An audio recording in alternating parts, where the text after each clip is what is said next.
and we ain't never got to box again. Well, I already been getting these bets, but now it's time for you to get your just due.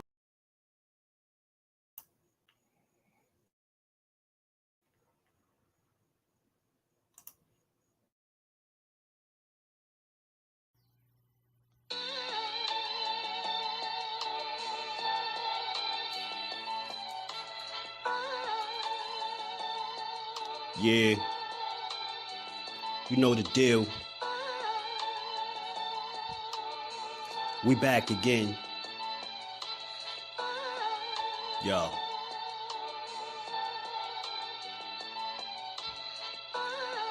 A round of applause for Jersey's finest. A lot of content creators not worthy, but they minus.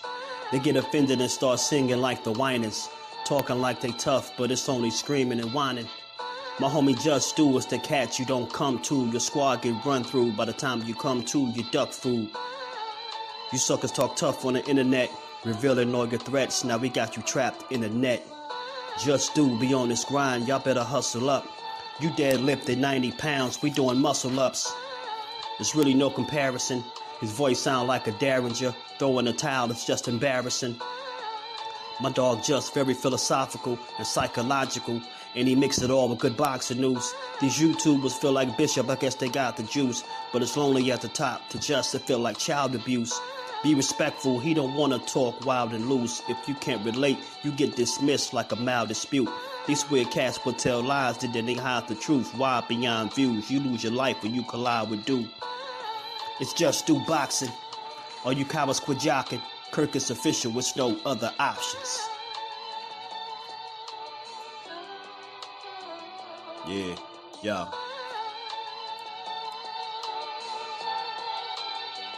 You know the deal. Judah Ben, we in the spot. JusDueBoxing, yeah. And of course, shout out to Mrs. Do, holding the whole family down. Word 'em up, word 'em up.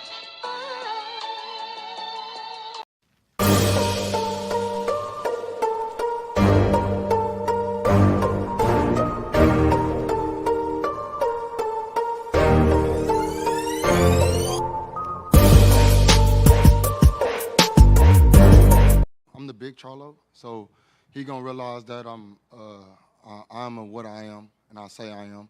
So Canelo will see that I packed a good punching power. I got good lateral movement, good abilities to move around the ring, and I'm a general just like he is. And so he'll see that September 30th, it won't be a walk in the park, and just as well as he's gonna do something different and do something better. Same thing with me, but I'm not gonna overtrain or overstep or overthink it. I'm gonna just get in there and do what I do and have fun. And of course, be an undisputed champ at super middleweight, and then we'll figure out the rest. And hopefully I'll become a 3-time, and nobody could be that. Somebody tell the WBO, get my belt so I can be 2-time undisputed. Everything I can for y'all fans to make sure that fight happens. So if Crawford come up to my weight division or come to wherever I'm at and we meet halfway and we got good negotiations, because I don't got time to be playing them games that he did with Earl and taking forever and taking real long. I ain't here for that. I'm gonna fight. I want to keep fighting, get in. I want to present more fights for you guys. And I guess I'm holding it down for the Charlos, right? So I'm gonna keep going. What's good? What's good? Salute to the family. How y'all feeling on this good Thursday? We almost through another week of this good boxing. I want to salute the fam in the building early. Hope y'all been keeping track of these little posts, these little press conferences and interviews and different things. It's a lot of little stuff that been being revealed inside some of these little interviews these dudes been having, man. What's good with the fam? How y'all feeling? Mike, what's good with it, Mike? How you feeling? Miss Joette, salute Queen. Safe travels on the road as always. Bruce Gas, how you feeling, OG? X, what's good with it, fam? Salute to you. How y'all bros feeling? How the Queen feeling? How y'all feeling on this good Thursday? We back to good boxing. It's JusDueBoxing. Y'all know how we do over here, man. take over the airways for a little bit. Talk to y'all about a few things that I seen, man. We all know this big fight coming up September. In September, you working? Don't work too hard over there, bro. We all know this fight coming up September 30th, but in the meantime, in between time, it's been a lot of stuff being discussed, man. Like, you know, I seen Canelo seems to feel like he got 4 or 5 more years left until he retire. I thought that was a little eyebrow raising, man. Because I personally, I just never thought to see this dude, that we'd see him for 4 or 5 more years, seeing as though how he's been looking in recent fights. So I just don't know, man. I don't know. I don't know about that. I question that. I question if he got 4 or 5 years left in him. And again, I think I wouldn't be the only one, right? I just that's a little shocking. Grease, what's good with it, bro? How you feeling? I don't think I'd be the only one. I don't think I'm alone in this one, you know, in terms of him sticking around 4 or 5 more years. What is he, 33 now? 5 more years, you figure 37, 38. I mean, now, don't get it wrong. With a chin like his, this dude don't get hurt. He's very durable in terms of, like, you know, inside the ring. But at the same time, he's not invincible. And, I mean, you will have to be a little blind to kind of say that it ain't been some type of slippage or decline, however you want to look at it. Like, he's a little past his prime. You get what I'm saying? Whatever, however you phrase it, we just know that this is not a guy that looks like he got 4 or 5 more years left in him. That's just me. I don't see it. I don't feel it. I mean, I'm not him, of course, but just looking, I just don't know. And the way he's moved and avoided, should I say, I don't even want to say duck, the way he's avoided certain people, I don't know, 4 or 5 years fighting who? But to get, at the same time, you know, you just hearing it sounds crazy, right? But not if he's, you know, picking guys that he want to fight that don't want to fight him. Now, I think he kind of did that in a sense with this Charlo fight, but it's a little bit different because Charlo actually want to fight him, and he's been wanting to fight him. Gonna get all the money he can. I think so too, Mike. He gonna milk it. He gonna milk it. Sparky P, what's good with it, fam? Chavez overstayed his prime too, right? And you see what happened, right? See guys start to slow down, and when they stick around too long and they start to take losses that they don't need to take. I mean, could this be the case for Canelo? Because like I said, he said he believes he got 4 or 5 more years left, and he retired. That'll put him at about 37, 38. You get what I'm saying? Who is he gonna fight in the meantime? You get what I'm saying? That mean he will have to fight everybody. You get what I'm saying? To stick around for 4 or 5 more years, like. That mean at some point you would see a David Benavidez in the Canelo Alvarez fight. Like, there's no way that you can stick around 4 or 5 more years and not fight these guys. Like, it's not possible. So that's why I just don't see. I don't see it. Maybe I'm wrong, but I don't see a guy in Canelo Alvarez sticking around till he 37, 38. Joe, what's good with it, fam? How you feeling, bro? Appreciate you stopping through. Y'all smash the like button. We gonna build for a little bit. You know, we almost through the week. It's not a ton of stuff going on, but it's always something going on, right? He said it was scheduled wins for him. Yeah, pretty much. And that's, I think, if he's to successfully, you know, compete for another 4 or 5 more years, I think he's going to have to be very strategic as to how he move and what fights that he take. I mean, he's been doing that. He's a hell of a businessman. You make no mistake about it. And, you know, a lot of people have said since you know, losing to Floyd, he's, you know, gotten better defensively and things like that. And I see it and I could agree, right? But something else he got better at too, man. Don't think he just fought Floyd and the only thing he walked away from that situation, you know, learning is just defense or the physical. It ain't just that. He picked up on some business acumen, you know, dealing with Floyd. And I think the dude learned how to pick his opponents very well. You can call it what you want, but bro know how to pick his opponents. And he's a good businessman. He know how to make moves that benefit him and his pockets financially. So that makes him a bit smart. You get what I'm saying? The man done started, he done figured out how to speak English. Canelo, one of us at this point. He one of us at this point. And did any of y'all gotta ask y'all, did y'all see Canelo Alvarez on the Breakfast Club? Like, tell me y'all seen that. Tell me somebody seen it. He'll make a fight. He was picking his own opponents. That's what I said, bro. That's what I said. We'll have to reevaluate his future with the killers. True indeed. Salute to my bro Mike Kirkland and that cash and that super chat. Always showing love, man. Appreciate you, Brody. Much love and appreciation. And we ain't never got a box again. Well. I already been getting these bets, but now it's time for you to get your just do. It's just sports talk. What's good with it, fam? How you feeling? Appreciate you stopping through. Joe says talk about Loma Duckett. RSV, what's good with it, fam? Salute to the UK. Mike, what's going on, Brody? How you feeling? Quincy, what's good with it? Lamarcus, what's going on, fam? How y'all feeling? Yo, you speaking perfect English. That man done learned the business. He done learned the ways. You know what I mean? You seen his house before? Took a tour like his house or something one day, man. Canelo live here now, bro. Like, you know, Mexico is a thing of the past. Canelo done you guys will welcome him on over here at this point. But nah, man, on a serious note, though, I did see this, and I thought it was something to talk about. You get what I'm saying? Like I said, it ain't a ton of different things going on, but it's still enough to have boxing conversation, right? And I just truly don't see this dude, you know, not 4 or 5 tough years, maybe like bro said, 4 or 5 years where they scheduling wins or picking opponents for him and things like that. Yeah, you can get by like that. I can see you getting by 4 or 5 years like that, but still in all, I think inside that time space, like you still gonna find yourself in a situation where the fans gonna demand that you fight the absolute best. And I feel like as long as you at 168 and Benavidez is there, they always gonna call for that fight.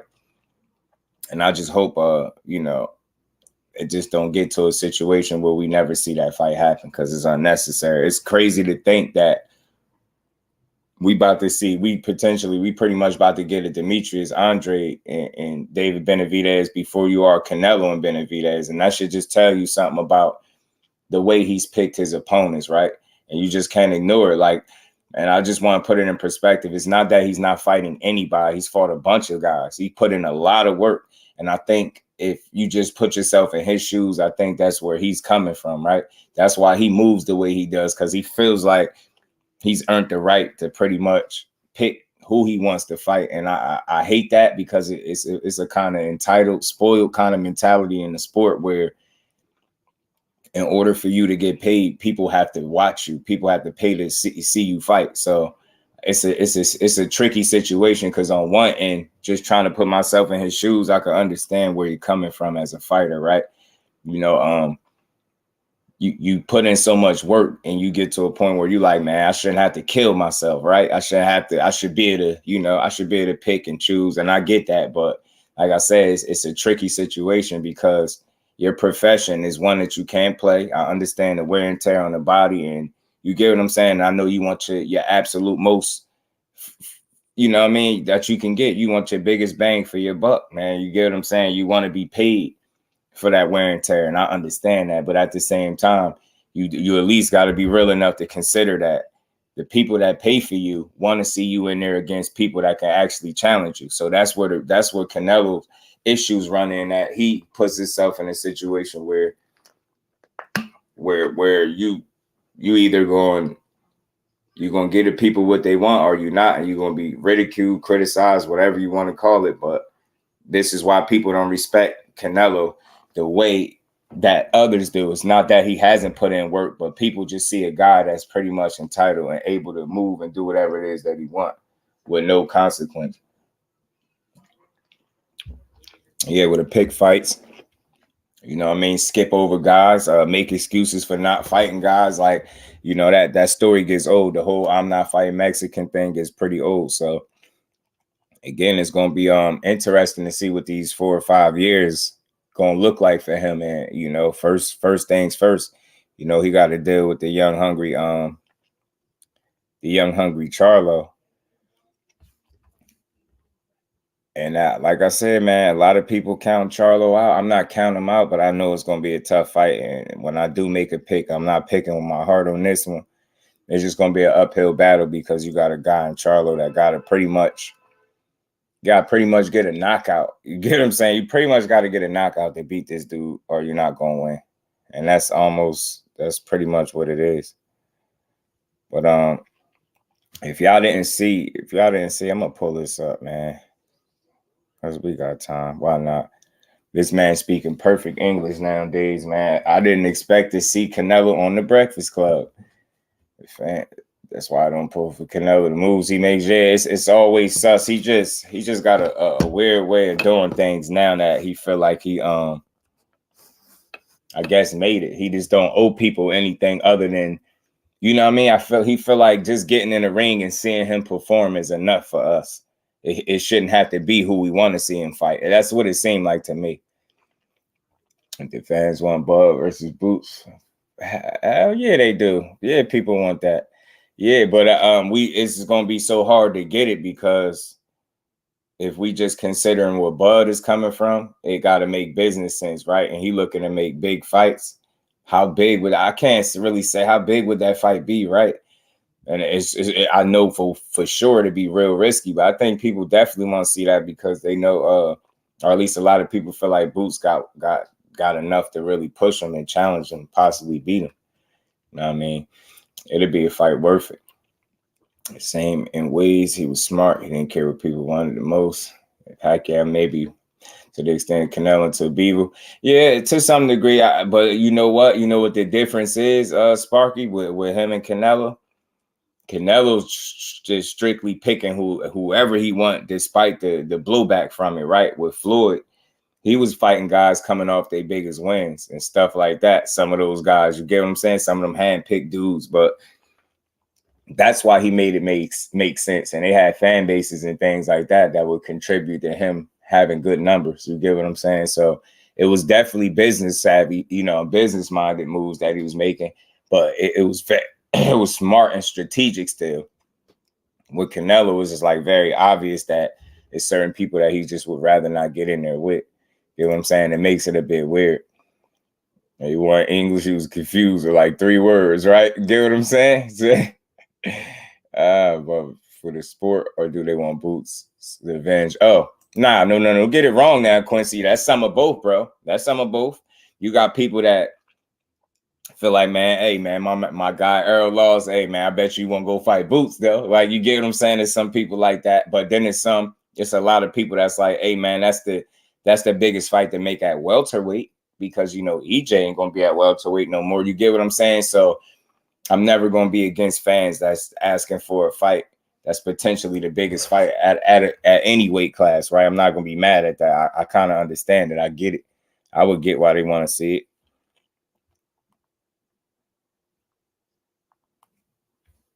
I could get it. It makes sense. You get what I'm saying?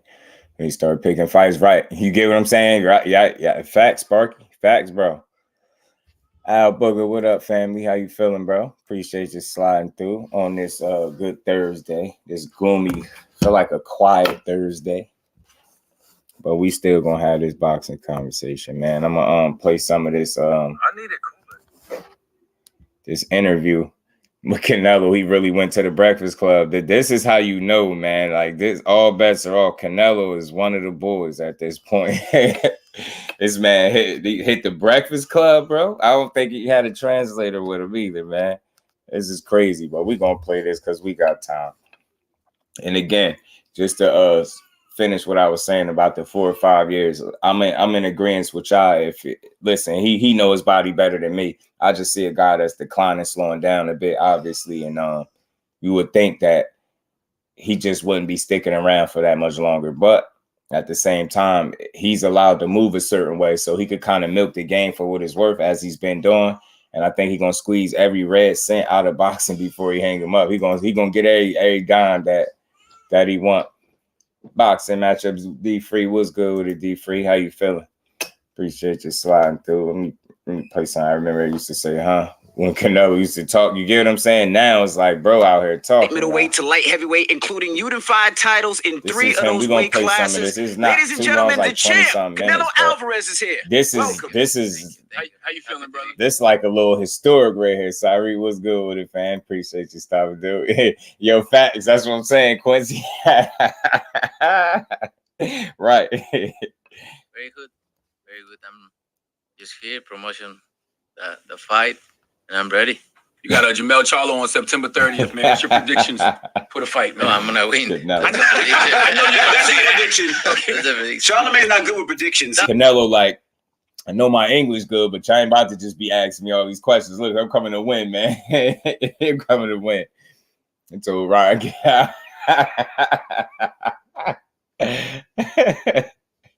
Yeah, he said he told Ryan, get out.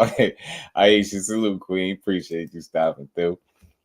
He was surprised he understood. Yeah, I'm telling you, man, this is funny, man. Salute to everybody that listened to this already or the ones that did. But we're gonna play this. It's a good fight. It's a good fight. He's a good fighter too, and I like this kind of fight because he's on the spirit too in other weight class. So, but I like this kind of fights because the people enjoy these big fights. So I'm happy to be involved in big fights like this. Do you ever feel like you letting people down if you don't knock them out or stop them? Because people feel like your last 3 performances weren't your best. No, you know, in boxing you never know if it's gonna come the knockout or no. You need to prepare yourself for the 12 rounds. It's boxing. You never know. But I try my best. I try my best. Always yeah, he don't like Oscar, Joe. Arena and finish the fight before the 12 rounds, but you never know. Who do you think is better from the two brothers, Jermell and Jermall? Like, I know you haven't been in the ring with them, so you can't really test that, but like the eyeball test, who's the better fighter? I think both are great fighters, but I think Jermell is the best of the two. And Jermell is the one you fighting. They say that you got plans to fight Jermall after Jermell. My bad, John. This is funny, yo.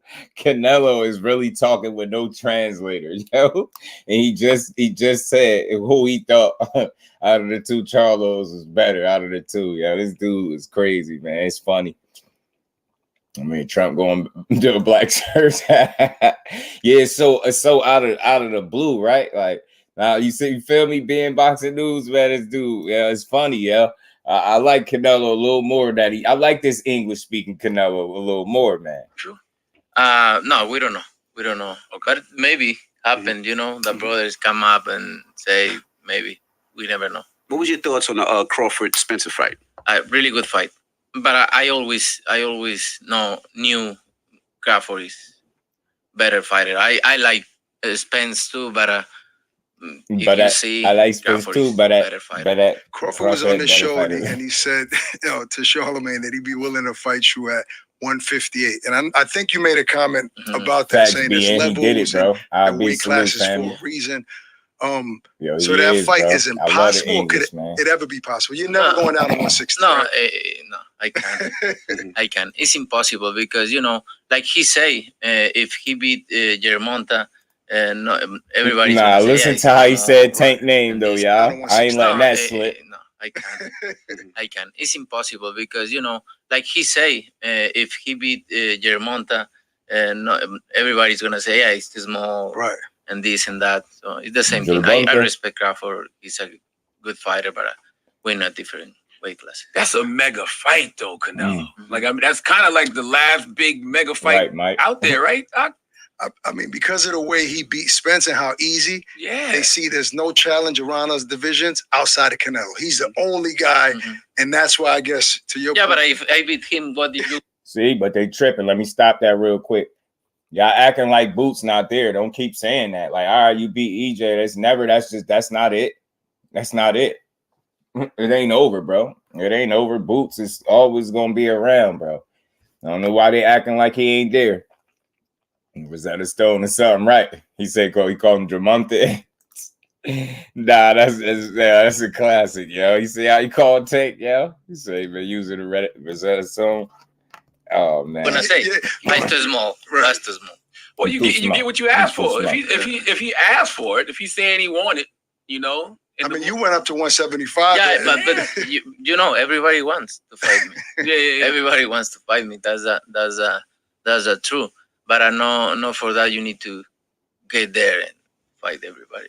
Is there anything left to prove for you in boxing? No, I think I've been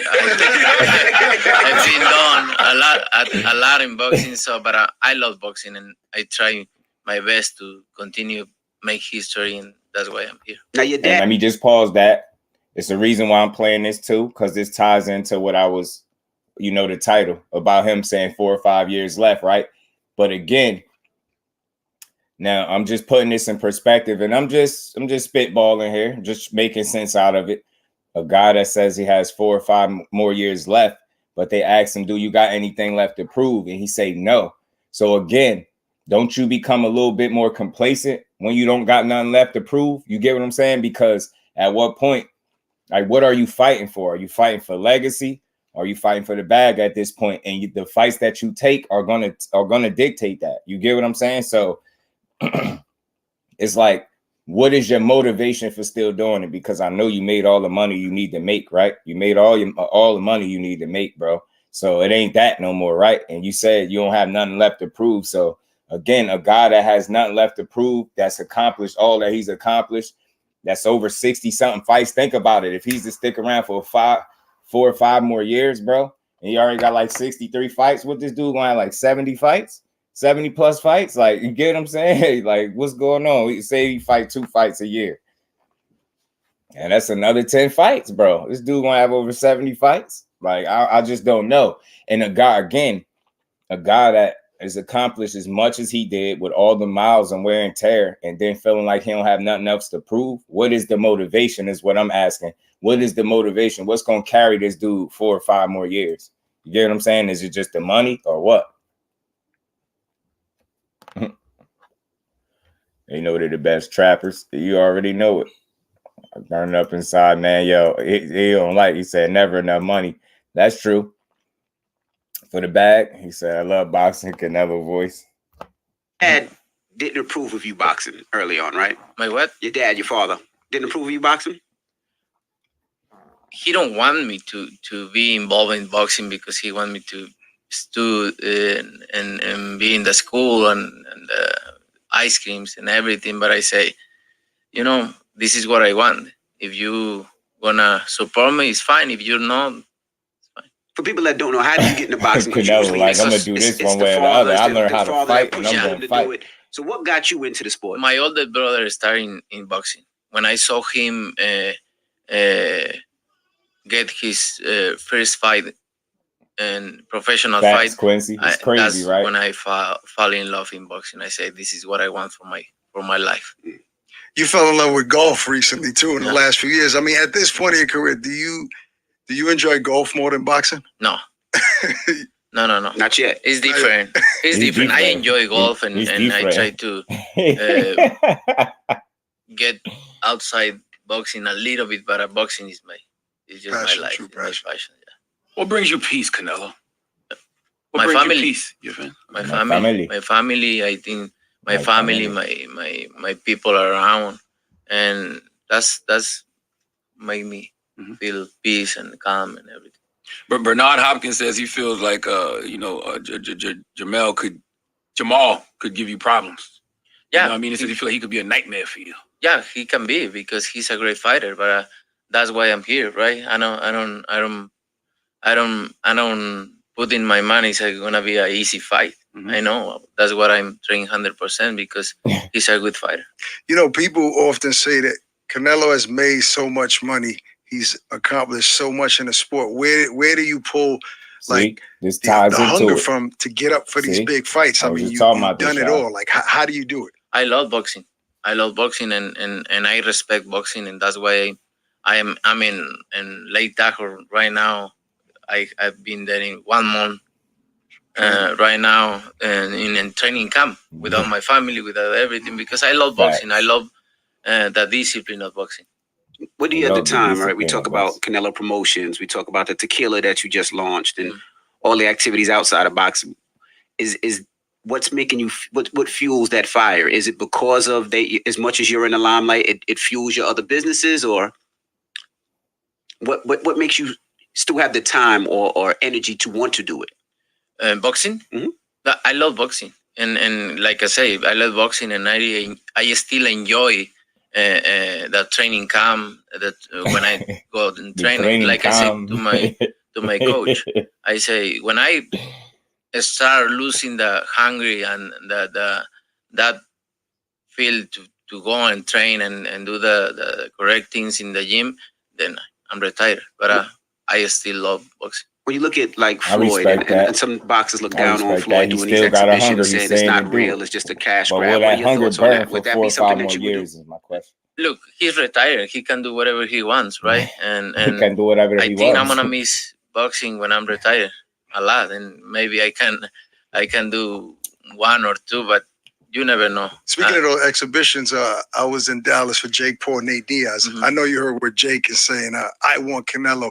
So I don't know whether you take that seriously or, like, to his point, later on, do you see maybe an exhibition with a maybe. Jake Why Paul? Not right now. But not a real fight. No, not right now. No, please. You want it. Man, listen, because I just want Jake to get hurt. I respect Jake. No, I respect Jake. Me and I talk about this all the time. He's not a real boxer. And when he calls out somebody like you, give him what he asked for. Yeah. Just give him what he asked for one time. For me, not right now, because I'm chasing other things in my career, but we never know. Maybe later. Like after you're retired? Yeah. Okay. Could you feel like it would tarnish your legacy now, or you feel like it'd be disrespectful to the sport? I think so. Okay. Yeah, I respect that, Canelo. Bravo. On this, no exhibitions. Don't respect Jake Paul, what he's doing. He can do whatever he wants, right? But I think it's not. It's not for real boxing. Yeah, right, for my career, or put my fight in my record with Jake Paul. He basically saying this dude is an exhibition. He ain't no real fight. Don't ask me about it. First round? Yeah, I don't know. Not that long. Yeah, would you play with him a little bit? Would you carry him a little bit first? Yeah, why not? I think that people is gonna enjoy. Yeah. Recently, he used to be on your squad. Ryan Garcia has issues with Oscar and Golden Boy. Did you see that coming? Like, did you know that eventually? He don't care at all about it. He said he can do it whatever he wants. But it's not real boxing. You can ask him. Yeah. I told him, but at the end of the day, it's his decision, right? Right. It's his decision, but his decision. as my experience, I told him you can ask him. Yeah. I told him, but at the end of the day, it's his decision, right? It's his decision, but as my experience, I told him, hey, take it easy. This is gonna happen. He says he's gonna do everything, but at you the end couldn't of the fix day, the issues with Golden Boy. You think he can? You think that he can? They got Canelo saying at the end of the day, yo, he one of us, man. His contract, right. Because when I was with them, I made my own contract. They don't come and say you need to sign now. Right. I come with my contract. This is what I want. This is what I want. You think Oscar De La Hoya is a good person? I think if you see everything what he's doing, I think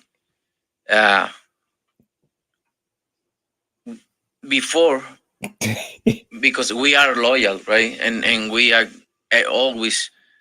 We are the only fighter. We stay with them when everybody left him, right? Because I'm loyal, and I treat everybody like a family, and I do the same thing with Golden Boy. But I think he's not that kind of person. You don't have no loyalty to nobody? I don't know if he's a good person or not, but I think he's not. He's not the person what he showed. You think it's just all business with him? Like, yeah. 10K was good, bro. So once you're not good for all business, he's like a guy. He say, hey, if you wanna, because I hear from him, and that's why I'm okay. Got it. I never forget. He say, you need to give them a little bit to grab big. You know, like in Spanish, it's like tienes que darle de comer poquito para que ellos quieran más. Ajá. Yeah, you gotta just give them a little taste, a little teaser, so they could come for more. So he doesn't want to give the fighter too much, according to him. The last fight, when he didn't go with when I hear that, I take it, but come and I say, okay, I got it, and a lot of things. What about as a fighter? I don't wanna talk about him because he wants. Right. What about it as a fighter though? Like how would you fare against? I know you would pick yourself, but a prime Oscar De La Hoya and a prime Canelo. We never want to know because I don't like to put that kind of things because we know never gonna. Yeah, I don't like to put that kind of things. No, if I say something, people no or see I get what he's saying. I think it's just wasting time. Right. People still have you as a lot of people as the best Mexican fighter of all time over him and Cesar Chavez. No, I'm glad to be in that position. At least I'm one of the greats, right? Yeah. I don't put myself in any position. I think the history of boxing is gonna put me in the right position. You let us do it. Yeah. If I was a young fighter and I came to you, and this is my last question about this. Tried to show loyalty. It was business for Oscar. He treated Oscar like a family.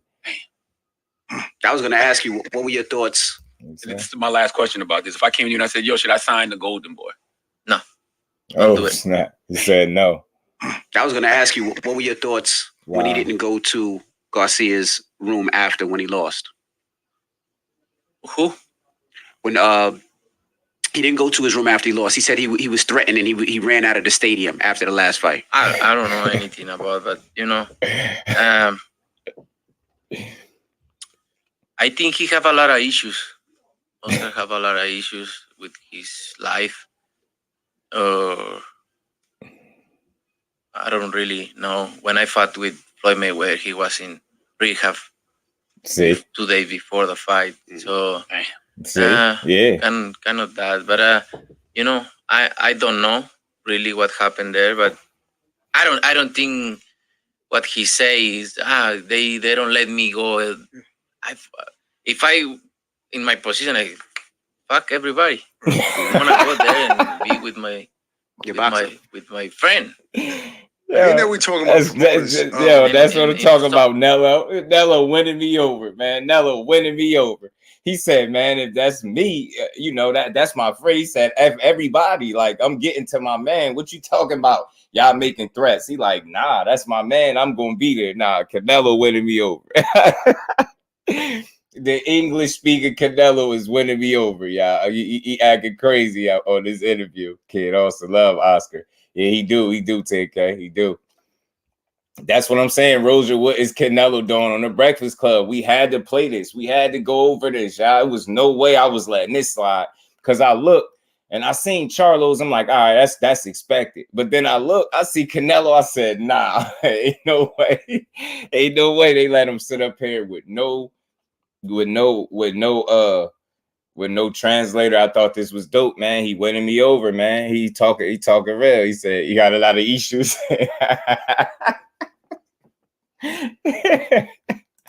Appreciate you, bro. Yo, that'll take the cake, 10K. He go to $1 million worth of game, yo. All bets are off at that point, yo. He might, you never know after the fight. Who knows, right? You get what I'm saying, Joe? He like, man, Athletic Mind, what's good, Brody? How you feeling? Appreciate you stopping through. Great work, by the way, man. If y'all ain't tapped in to Athletic Mind, y'all tap into him, bro. Do some great work. Dope takes too, man. In my position, I fuck everybody. I'm gonna go there and be with my friend. See what I'm saying? Being that we're talking about, I like that, Nello. And if somebody comes, okay, we figure out, right? Yo. He don't have the huevos to do that, maybe. I feel like he never.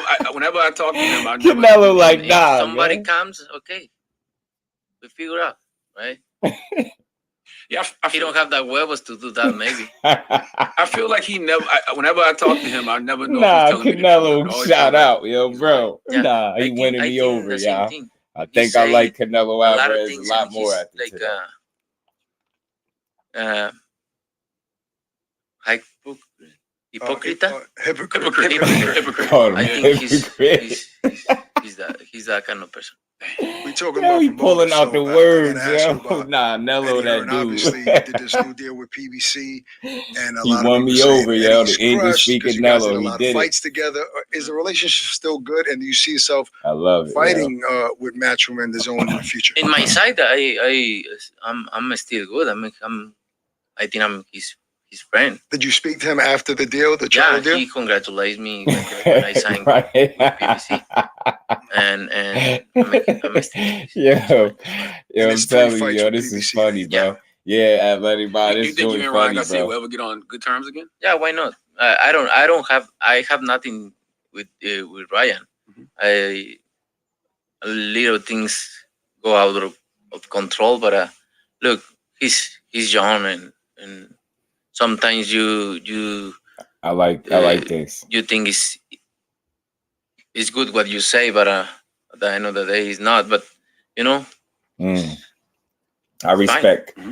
With all the ups and downs, what's the biggest lesson? I respect this from Canelo, man. Now, all jokes aside, this is funny for me, but he's saying some real stuff in there. He understands that Ryan is young. He said, look, things got out of control a little bit, but he don't got no ill will, no bad feelings toward him, man. But you could clearly see he don't like Oscar. he don't like Oscar, bro. Yo, he gave Ryan the pass, but Oscar, he like, nah, bro, I ain't rocking with him. Say should have asked about the fishnets. Nah, that would have been wild. Basically, Joe, he know it. You know what I'm saying? How you say he done talking about Oscar? He kept going in, yeah. Yo, they and then he on the Breakfast Club, so they perfect at what they do, yo. What's good with it? LWBoxing. What's good with the family? How you feeling, bro? Appreciate you sliding through. And again, just a salute to you out here dropping dates before the fighters is dropping the dates. That's wild, man. You out here dropping the actual factual dates before the fighters is dropping. You know what I mean? Salute to Doug, man. And you learned from boxing. I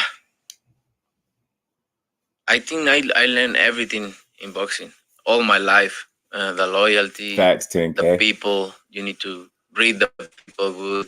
And everything, the person who I am right now, I think is for boxing.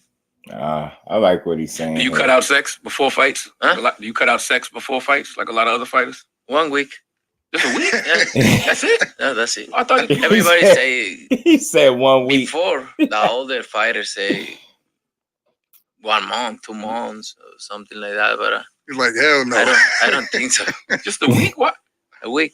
2 weeks. Wow. No masturbation, no nothing? Jesus. No, nothing. Does it really affect your legs? I think just I never feel that. He said that ain't my problem. Maybe the other fighters feel it, but I don't feel it. You think you would train Never fighters said that's not my problem, bro. So when you're done with it, so when you're done fighting, you don't want to be involved in boxing at all. 1 week. Promoter, manager, help fighters you out. got some boxers, right? Yeah, I promote some boxers right now because I'm active. Right. I don't think so. Full time. I think I support. I support. I'm gonna support boxers. Eddie Reynoso is gonna be involved in boxing, I think, and I'm gonna support boxers. Why did you say that like that? No training, like you just don't like trying to teach. I don't somebody? like boxing. I don't like the business. I don't like boxing. I like business, but I don't like watch boxing and I like training and be involved in the fight and everything, but I think for business I have other business to do. I say I don't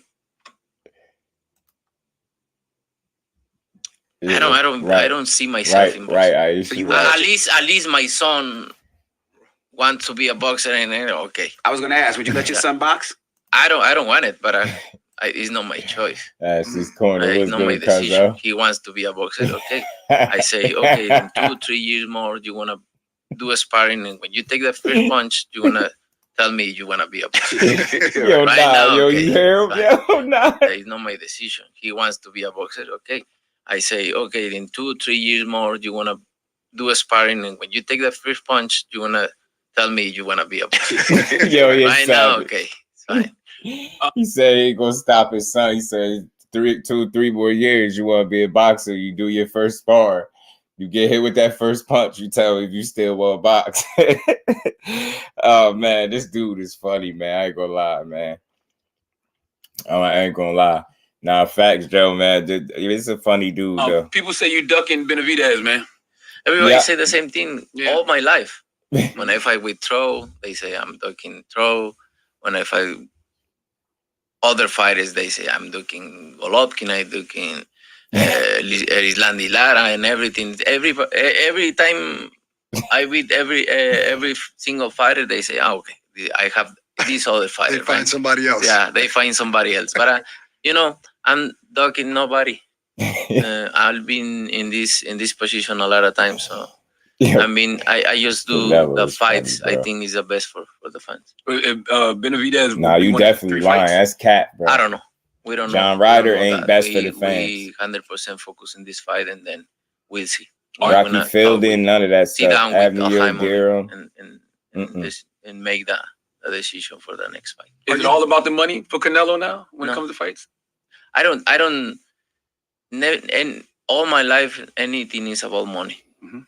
Anything is about money because, I try to do the best fight, and I risk myself, go up and down in weight classes with no, and I don't need it to do that. I don't need to do that because with every fight I'm gonna win big money, and I don't need to take risks. So, but I take it because I love being in a good fight. Is Benavidez considered a risk?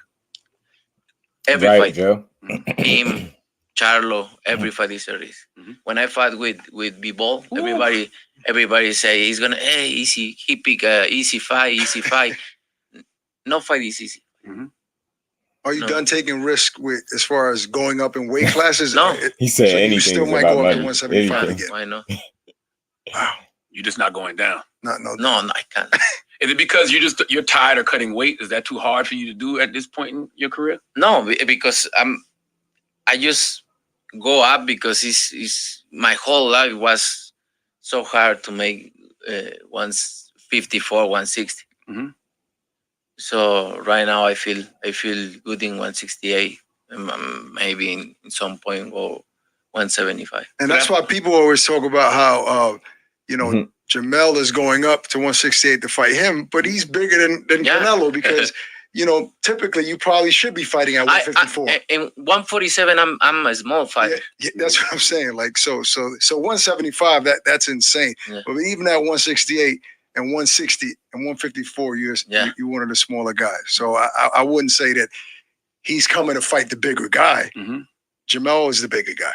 As a boxing fan, would you like to see him lose 8 pounds, get the 160 to fight Terence Crawford? To be honest with you, as a fight fan, I would like, it would be an interesting fight, but I understand his point, and all that he's accomplished. There's no reason for him have to come down for Bud, right? Like that doesn't make sense but I can see how the fight is intriguing to everybody.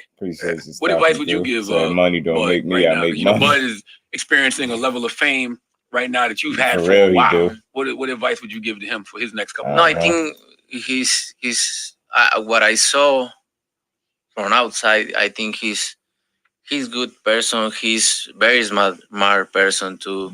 He don't drink. He don't party, and I think I'm nobody to give advice, but he need to enjoy his moment.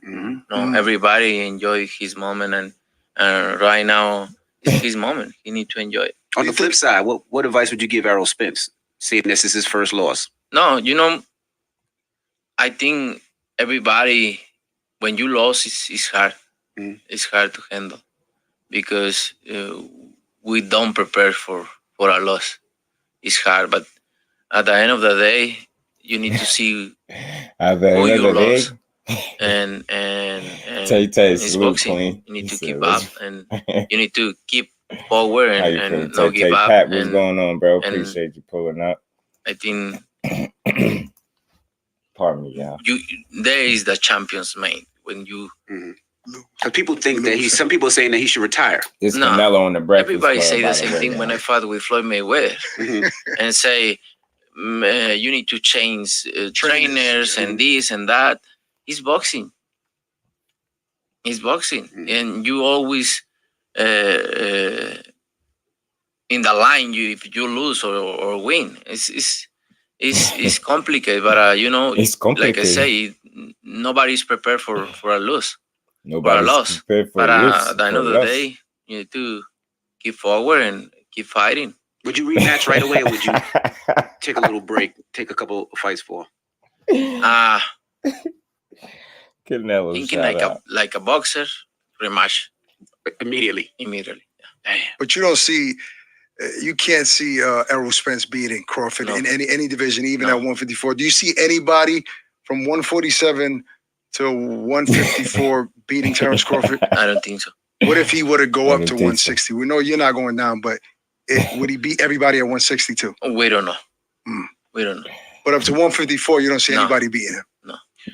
He's a great fighter. So fight him. Charlemagne says, so fight him. It's completely off the table. It's completely off the table. I can go down. I can go The down. only way he'll fight him if Bud goes up to 160. Prepare for a loose. And like I said, like I saw an interview of Crawford say, because I think they have something with Germonta Davis, right? Oh yeah. Like he say, if I beat him, everybody's gonna say, he was too small. And I have to say, because I think they have something with Germonta Davis, right? Like he say, if I beat him, everybody's gonna say, I saw an interview of Crawford say, because I think they. He said he saw an interview. I saw an interview of Crawford say, because I think they have something with Germonta Davis, right? Oh yeah. Like he say, if I beat him, everybody's gonna say, he was too small, and I have nothing to win. Right. So there's no way Gervonta can go up to 147 and compete with. We never know. Crawford. We never know. Germonta is a great talent too, great fighter, and they can fight. To beat him, we don't know. So, but it'll be an interesting fight. Like why not? But Crawford would be a heavy favorite. Yeah. So if Bud comes up to 168, you'd consider it. Yeah, why not? You'd do it. Yeah. 168. 168. Okay, that's the way. Let's try to convince him. 168. Do you feel your career is nearing the finish line? I think 4 years more. We don't know, but 4 years, 5 years more. See? Oh, so you plan to fight that much longer? Mm-hmm. Wow. I mean, you old as far as boxing is concerned. I've been in boxing, fights, man. I've been in boxing, professional boxing since I was 15. We don't know, but 4 years, 5 years more. Oh, so you plan to fight that much longer? Mm-hmm. Wow. I mean, you old as far as boxing is concerned. I've been in boxing, man. I've been in professional boxing since I was 15 years old. Wow. Almost 18 years in fighting in a professional. Mm-hmm. He's a man of his word, because I remember in 2018 when he did the deal, the 5-year deal, I asked you, like, how much longer you want to fight? Is this 5-year deal done with the zone? And you said, no, maybe like 8-9 years. So now it's another 4 years. Yeah. So you're right on target. Why that number? Why? I always say 37, 36, how you feeling? Around that. Mm-hmm. Appreciate you stopping through. Yeah, 4 years. As long as you say 4 or 5 too. It's gonna be enough.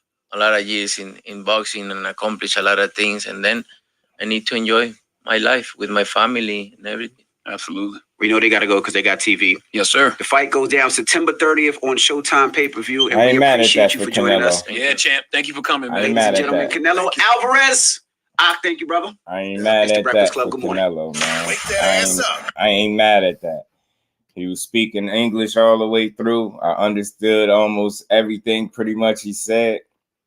Like I said, he said something about fighting for another 4 or 5 years potentially, and he's 33 now. You know, that'll put him at about 37, 38. It's wishful thinking. I don't know. You know, I can't tell him how his body feel, but I know with a guy over 60 fights, 63 fights, I think he got, that's asking for a lot. But if he's willing to do it, then listen, I watch the fights as long as they the fights that we want to see, right? Patrick Bell, salute to you, bro. Appreciate you, man. Much love and appreciate. He says, salute, keep up the great work, man. I appreciate the support, family. And we ain't never got a box again. Well. And we ain't never got a box again. Well. I already been getting these bets, but now it's time for you to get your just due. Salute to you, bro. A1 Hoop Zone, what's good with it, bro? How you feeling? Y'all making this, this is a good one. This was a good live from Canelo, man. Good lad, Canelo trying to hit 70 fights. You get what I'm saying, Kello? If he take this another 4 or 5 years, say he having two fights a year, you get what I'm saying? That's at least what, another 8 fights. Man, that's you get him. He have over 70 fights, bro. This man trying to break 70 fights, and I just don't. That's crazy. That's crazy. I just don't know. I mean, and again, he said earlier, like, they asked him, is there anything left for him to prove in boxing? He said no. He said no immediately. Like, soon as they said it, no. And like, it's so with that being said, like, and he already alluded to how much money he made, and everything is about money, right? But maybe that's what's still, carrying him to, get up and do this. But then again, he did say that he still loved the training and the training camps and the sparring and all that stuff. So he said when he stopped loving it, that's when he'll stop doing it. So he said until then, he gonna keep doing it. So we'll see if that fire gonna burn for another 4 or 5 years, man. Because I mean, that's like I said, that's a lot. That is a lot. That is a lot, y'all. And Charlo also went on the Breakfast Club as well. And Tony Reviews was good with it. He said, I know Charles was going to get beat. However, I truly hope Charles stops the cherry picking Canelo. Oh, stops this cherry picking Canelo. Dude, pick so many cherries. This is turn red. Right. Yeah, man. Look, man, just being real it's just going to be a tough fight at the end of the day, man. Like, if you're being honest, it's going to be a tough fight for Charlo. That's not going to be an easy fight to win. You get what I'm saying at all? It's going to be an uphill battle for different reasons, right? But I don't think it's going to be an uphill battle so much so because of the skill set or nothing like that. I just think when you look at a Canelo Alvarez, this is a dude that could take a hell of a punch. You barely seen him hurt, right? They got a tendency to have this man up 2-3 rounds, 4 rounds, whatever the case may be, before the fight even start, right? So you got to look at it here. Gervonta Davis, man, that's funny, man. That's funny. That's funny to be tearing him up. So it's gonna be tough for Charlo, like, because you got to think, you got to take a knockout kind of off the table. Almost. I'm not saying Charlo don't have the power to do it, but Canelo chin is as solid as they come. You get what I'm saying? I just don't expect to see him get knocked out.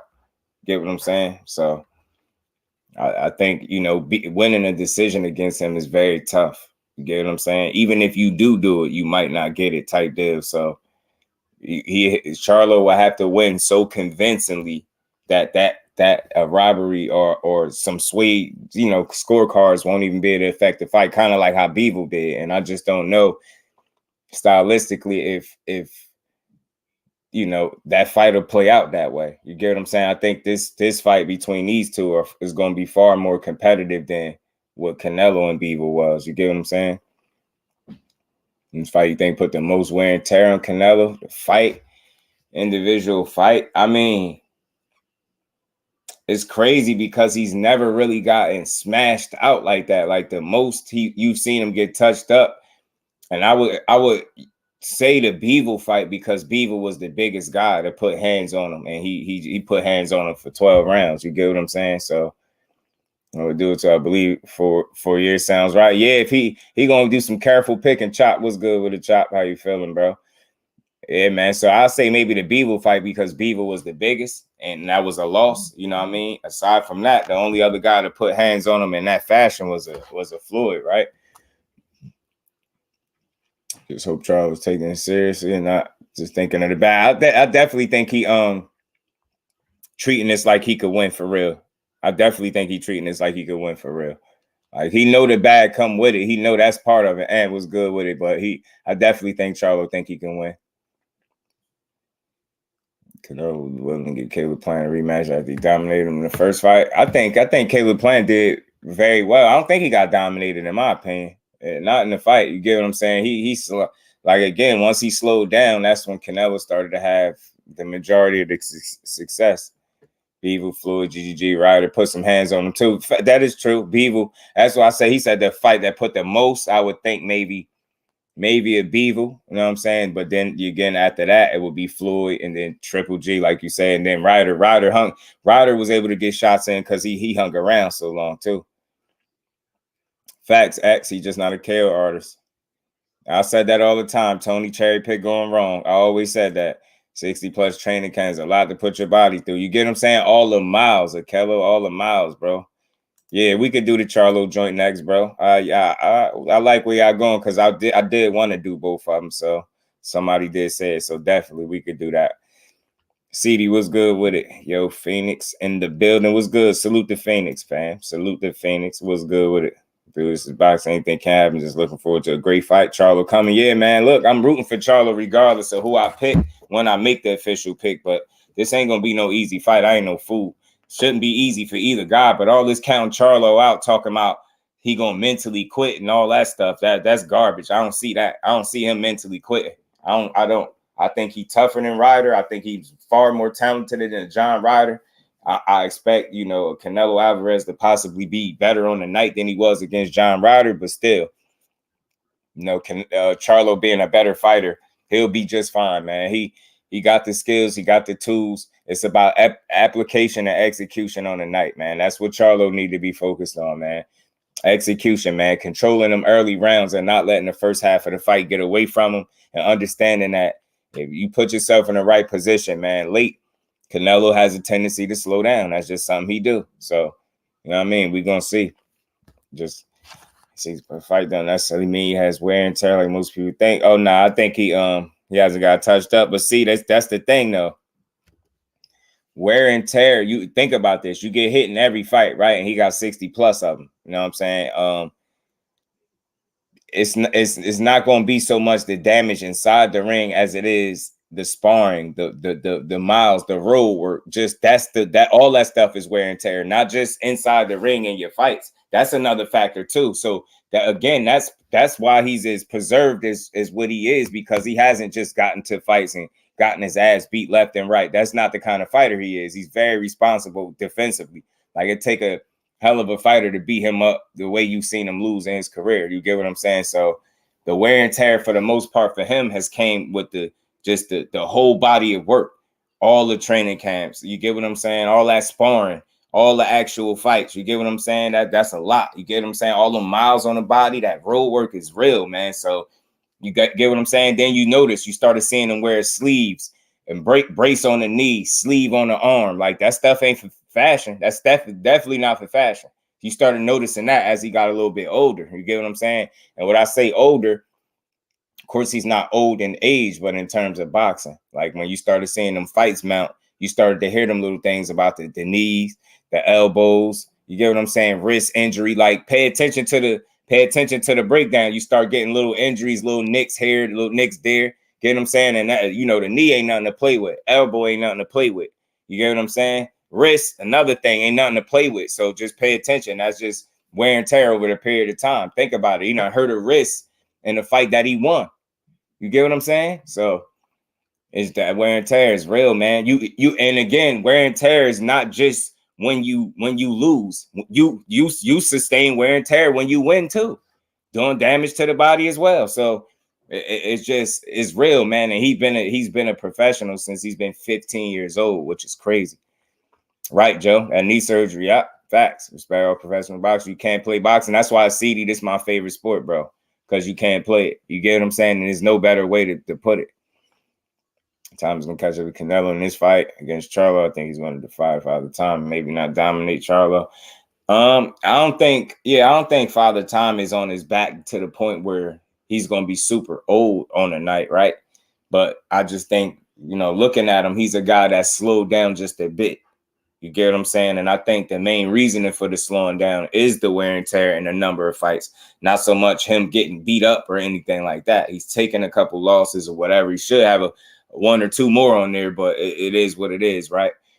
He put in a lot of work. You get what I'm saying? Road work, wears on the knee joints. Facts, Quincy, and you seen him, like I said, wearing them knee braces and stuff like that. That ain't no good. You know what I mean? You at least know it's a problem there. So we're gonna play this Charlo one too, just to keep it balanced, because somebody did bring it up. So why not, man? Charlo.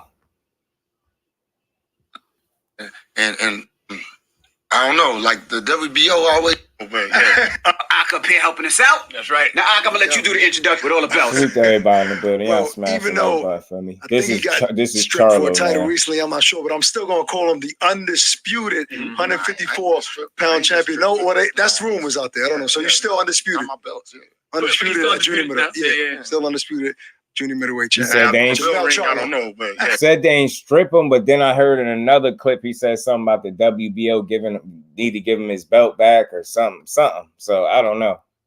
what's poppin'? Jermell Charlo, welcome, sir. Yes, How you feeling, first and foremost? Yeah. Right. Facts. You See, think it's fair that they better hope stripping he you of was the belt, better than man? he did No, I against think Ryder. it's That's true, Akello. Akello. True. I ain't really, what can I do? Just keep fighting. For people that don't know why they stripping you of the belt. I don't know. Like, I think it's gonna be promoted as like a PBC, fight, of course. You get what I'm saying? They're gonna mention his promotion, of course, but definitely it's gonna be PBC. You get what I'm saying? They're gonna mention what he got going on as well, though. So I'm pretty sure. I mean, you want to call it co-promotion, but you know who fight it is. You get what I'm saying? The mate at the end of the day, right? 10K. He said he doesn't know if he'll be champ after the bell rings. Damn. the WBO always been, the organization just they did say they was gonna wait till the bell rang. they've been in my neck. You know what So I'm they saying? ain't do it yet. I had a hand injury, and I had That's no how other they did, choice but to, take time off and get my hand right, and opportunities present themselves. So I just think that they just was some haters on me. They just been in my neck. You got to choose the money over the mandatory, right? And when it's the opportunity to fight a Canelo. Absolutely, Yeah. absolutely. And then I'm fighting for greatness. So it's going to be like, what's the point of me going in there and being like, okay, oh yeah, knock the mandatory out first, because that's what's going to happen to him any fucking ways. He's going to get knocked out, and then I'll pass up that opportunity. Canelo would have probably moved on and fought someone else and all that. So it's like it don't even make sense to be like, true. okay, look, you got to move up 2 weight divisions. Take everything that they give you. What's up? I like to be the underdog sometimes. I've been the champ my whole, majority of my career. How did that phone call go? Because initially the rumor was that Canelo was gonna fight your brother Jermell. No, is that not true? Like, break down like what happened. How you ended up with the fight? Well, I knew that we was in talks for the Canelo fight like back in February. I might have heard something. I just knew that my brother might have not been ready, and then maybe he could have been ready. He would have got prepared and started getting ready, right. But he just never came to, I guess. And once that happened, I was jumped straight on it. Hey, I'll take that opportunity. So you asked for it, or Al and them call you, your brother's not ready? Kind of a little bit of both. A little bit of both. And then, but at the same time, I still had the Australian barking in the back. So it's like I didn't know, I had to make a decision which direction I would have took. But this is right here. Legacy. Legacy, but building wealth. Construction wealth. Right. And you haven't fought since May of 2022. You said the hand injury, but you didn't want to at least do 1 tune-up before you get in there with Canelo. I mean, nah, not for real. No, not for real. I mean, the hand injury. In the Spanish we would have fought podcast. that end of that year, but Tszyu was hurt. He was hurt. He was injured. Had some surgeries or something. He got bit by a dog. I was forced to wait. So that's what a lot of people don't understand. Like, I would have fought that year as well again, but I had to wait on him. And then in the midst of me waiting on him, getting prepared for my fight, I ended up with the injury. So then, boom, we moved on from there. Broke it in 2 spots. Something that you can't do. Yeah. Scalp boys and some other shit I had to prepare. I had to just let it rest. I was in a cast. I had to get out the cast and then build the ligaments and the tendons around it, all that kind of stuff. It was tough. And not to mention that he was like, not going to pass up on this opportunity, trying to fight an interim fight in between that. Canelo could have went and did something else. So you had to jump on this opportunity. And you back 100%? Yeah, I'm back 100%. Yeah, I wouldn't even take a fight if I wasn't. What's your prediction for the fight with Canelo? I asked Canelo the same thing. I know both of y'all going to say each other, but what would that look like a win for you? Oh, man, that's the point in preparation. So it's like a win for me is idea. It's what I want. You know what I'm saying? I'm not looking, I don't think outside of that. You know what I mean? I feel like he's never been in a ring that and got hurt or got hit or he, frustrated into a point where I'm gonna do some unpredictable shit. Knockout decision. To answer that question, I mean, I don't know because they're moving up in weight divisions and I don't know yet, bro. Bernard Hopkins say he definitely thinks you'd be a nightmare for him. Yeah, Canelo. Yeah. But you do you do feel like you're the bigger man, right? Because even though Canelo's at 168, you're physically bigger than him because he's a small guy for that weight class. Yeah, and that's gonna be the surprise part, that he don't really understand. Is like, or he don't understand. He gonna realize it. Probably understand it a little bit today, but I'm opinionated boxing. We the same size, and I feel like I pack a punch. I'm just like I take that power with me. So yeah, I seen you and Bud smacking back and forth in the middle of the fight the other night. Yeah. How does somebody reply to you in the middle of a fight? Like y'all arguing in the middle of the fight. It's kind of weird. Yeah. Shout out to Bud. He did his thing. Give him. He pulled out some legacy shit there, and but yeah, man, he was just talking. Just whatever. It's cool. What did he say? Part of the game. I think he called me like, "You a bitch ass nigga." He said, "You next." Yeah, like more like you a bitch ass nigga. I don't think he really even said like you next. But then after that, he gave me a bow and respect and moved on. Where did that come from? Like he's in the middle of the box, he turns to you, bitch ass. Like, did y'all have words, or you must have been saying some wild stuff? Nah, he didn't hear me at all. He couldn't see me. I wasn't even really talking at all. If anything, more concerned for my guy Earl Spence, and that's what it is. That's where it comes from. That's your guy. It stems from me working for he mad at the way he support Earl Spence and Earl was going to knock him out. You had a genuine look of concern too throughout the whole fight because the way. You could see your face on camera the whole time. You had a genuine look of concern. Yeah, like that's my dog. That's my brother. Like I felt. With Derek James sitting in the back. You never know what's gonna happen in that ring, man. And it's about protecting yourself and as well as like making it out of there healthy. So we can all be warriors and gladiators for the sport, but you gotta think about later in life, and that's kind of like I think what was on my mind, like how my boy feeling and what he thinking, what he going through. You didn't see that coming though. Like, I mean, that you were shocked at the way Bud was able to beat Errol. Like, nobody. So did part of you say, I want to get a lick back from my boy? Like, maybe I do want to fight Bud at some point. Yeah. Like that's of course that ran through my head. Like fuck, I want to get in there and fucking, do all of the correct things that didn't happen or whatever it could have been. To me, shit, I felt like once he hit him behind the head a little bit on that right hand or that straight, and it was like a behind the head shot that messed up his equilibrium. It kind of messed him up a little bit. And I feel like he never bounced back or recovered from that. I know his shots he talking about too. That's a crazy part of the game. You got to protect yourself, and that's simple. Did you hear everybody? I know Stephen A. Smith was one of them. People saying that Errol should retire. It should be a wrap. It should be over. What's your thoughts on that? Nah, man, I don't know. I don't know. That's up to Earl. Nobody can make that decision for you, especially somebody that never got punched before. Motherfuckers have been speaking and saying things that they don't know what training camp is like. They don't know what somebody actually initially going through. So, shout out to Stephen. He kind of be accurate on some things and inaccurate a little bit, but I don't think that he should retire. Like, I don't think that's something that should present itself at the current moment. He's still Earl a dog, man. One loss. Every dog has their day sometime. That's all. Like, it's part of that. Yeah. For real. Bud said that he's open to moving up to 154. Right. He wants that to beat equilibrium you was thrown off. So how does it feel to be looked at as his retirement fight, so to speak? Well, move up to 154 or wherever I'm at that time. Let's make something happen. I don't give a fuck. I'm down. Let's fight. You know me. If you do know me, I'm a dog. I'm gonna come in there and do what I do best. I'm one of the most solid 154 pounders that there is. So if I gotta go back down to 154 and we put on some mega fight for the world, Let's do it. Well, you confirming that you definitely after Canelo, regardless of the outcome, you're coming down to 154. I want to fight Bud. I want what the world want. I want that shit. I want the mix up. I want my boy to get his rematch. And that's what he gonna do. And he stay and he come back and maybe he washes Bud out the way. And they don't even maybe a trilogy. This just might be talks right now. You know what I'm saying? Right. Yeah, but what if you had the opportunity? Like if you come back down to 154 and he's looking at the options like either rematch with Errol or fight Jermell Charlo. I mean, brother, you would push for your fight instead. Just like I gotta get in there and do whatever I gotta do with Canelo. I'm gonna get in there and do whatever I gotta do with Bud Crawford. That don't make a difference. Hey, I'm a fighter. I'm here for this. I'm a warrior. I gotta go grind. That's what it's about. So if you fight Canelo, would you go back and fight Tim if they strip the belt? Would you go back and fight Tim on the way, and then go fight Bud? Well, after I beat Canelo, I know he gonna want a rematch. So I don't know what they were talking about fighting my brother and all that shit. That shit don't even make a difference. Yeah. I'm gonna get that rematch. I'm gonna fight that rematch with Canelo.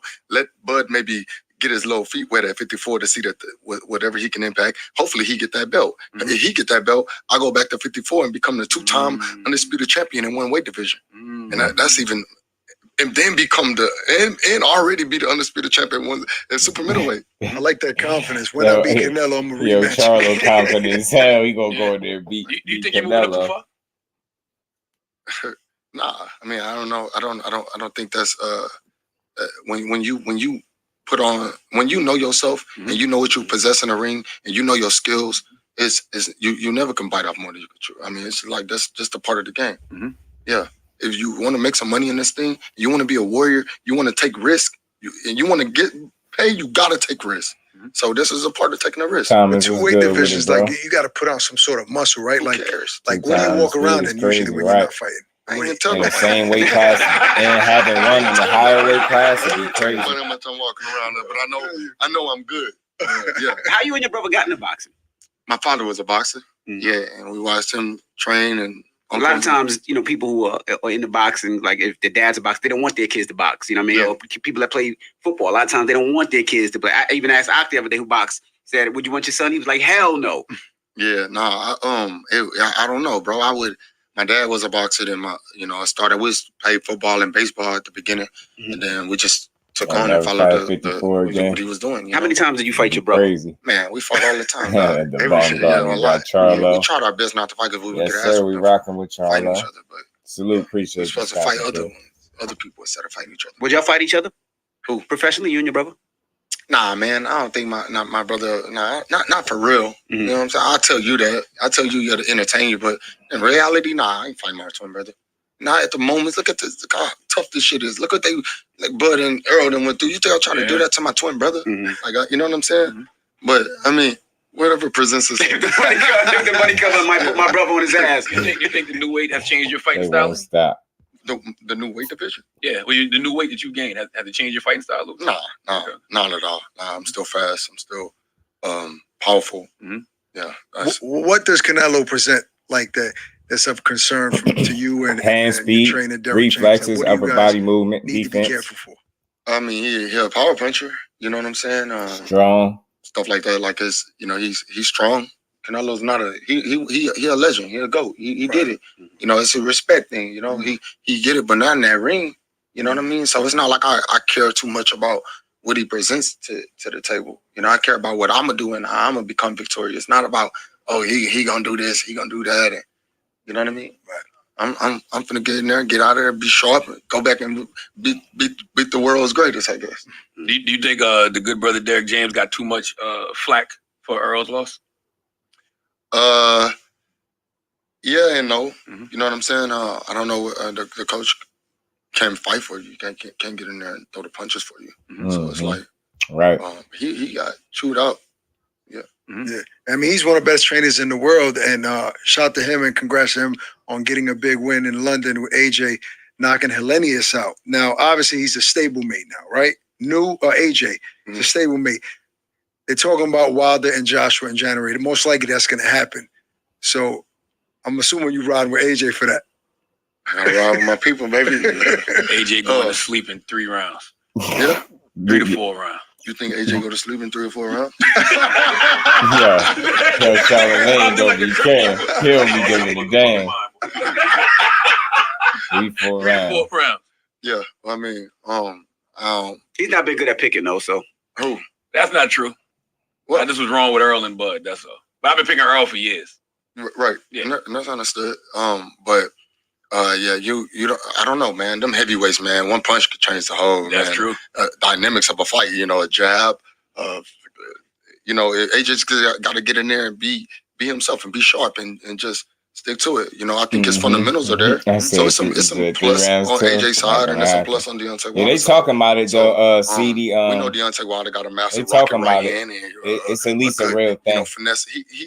They both got to just go hard and train their ass off and see what's going to happen. I don't know about that. But if AJ can't, I mean, if Wilder can't land that right hand and you know they put a game plan together to take that away, then why are you so confident he's still gonna knock AJ out? I just think AJ he's too timid nowadays. Like, he's not aggressive like he used to be. Maybe you need to be timid with fighting a guy like Wilder with that right hand and be careful. 100%. Nah, being timid gonna get you slept by Wilder. I'm not even gonna hold. What do you think about people that don't box and they start telling? They better shut up with Derek James. Derek James been taking enough. I'm not talking about you. I'm just making predictions. I'm not talking about you. I just like watching the sport.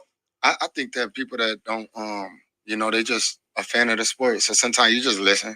You know, like it's like somebody talking to me about, you know, cars to you. You know, like that's how I feel. So it's cool. I listen. You know, we all human. We all think we can fight, especially if you're a man. You think you can fight and beat anybody. So some people know what they're talking about. Some people just be too. And boxing is a sport. We can't discuss a sport. Yeah. Like discuss basketball.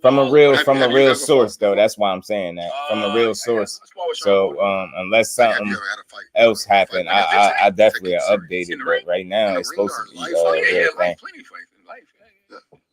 Charlamagne, who you got in this fight? Ooh. Canelo versus You too big to be an owl. Who you got in this fight, Charlamagne?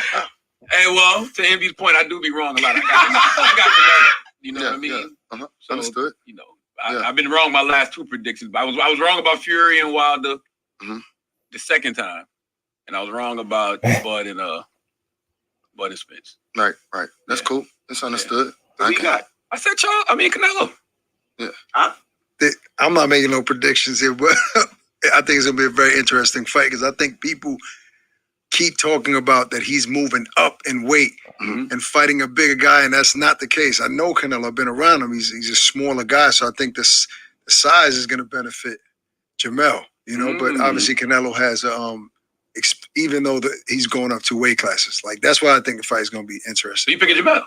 No, I'm not. I didn't say I'm picking Jermell. I'm just saying it's an interesting fight. I'm cool. I like that. I like that. Yeah, that motivates you. This is back like Wilder set up that right hand. You respect whatever. Facts and Canelo, you're gonna get slept. What somebody think or what they say. They ain't in there fighting. Like I said, he never fought before.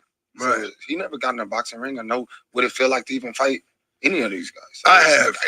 So I fought 75 amateur fights, so I know what it is to get punched in the nose and get your wind knocked out of you. So I guess it's understood. What I'm saying is understood. Of course. Yeah. Nah. I can't be mad at someone that feels some type of way because somebody chose the opponent. I get that all. I've been getting that my whole life. Right. Yeah, right. Well, a lot of people pick you too. Yeah. Like you're on a pound for pound list. You know what I'm saying? Especially after become undisputed. So it's not like people second guessing on like everybody's pound for pound. Yeah, they didn't, right? And that's what I like. Made him feel comfortable. Yeah, you know. I'm saying, like we what's saw good?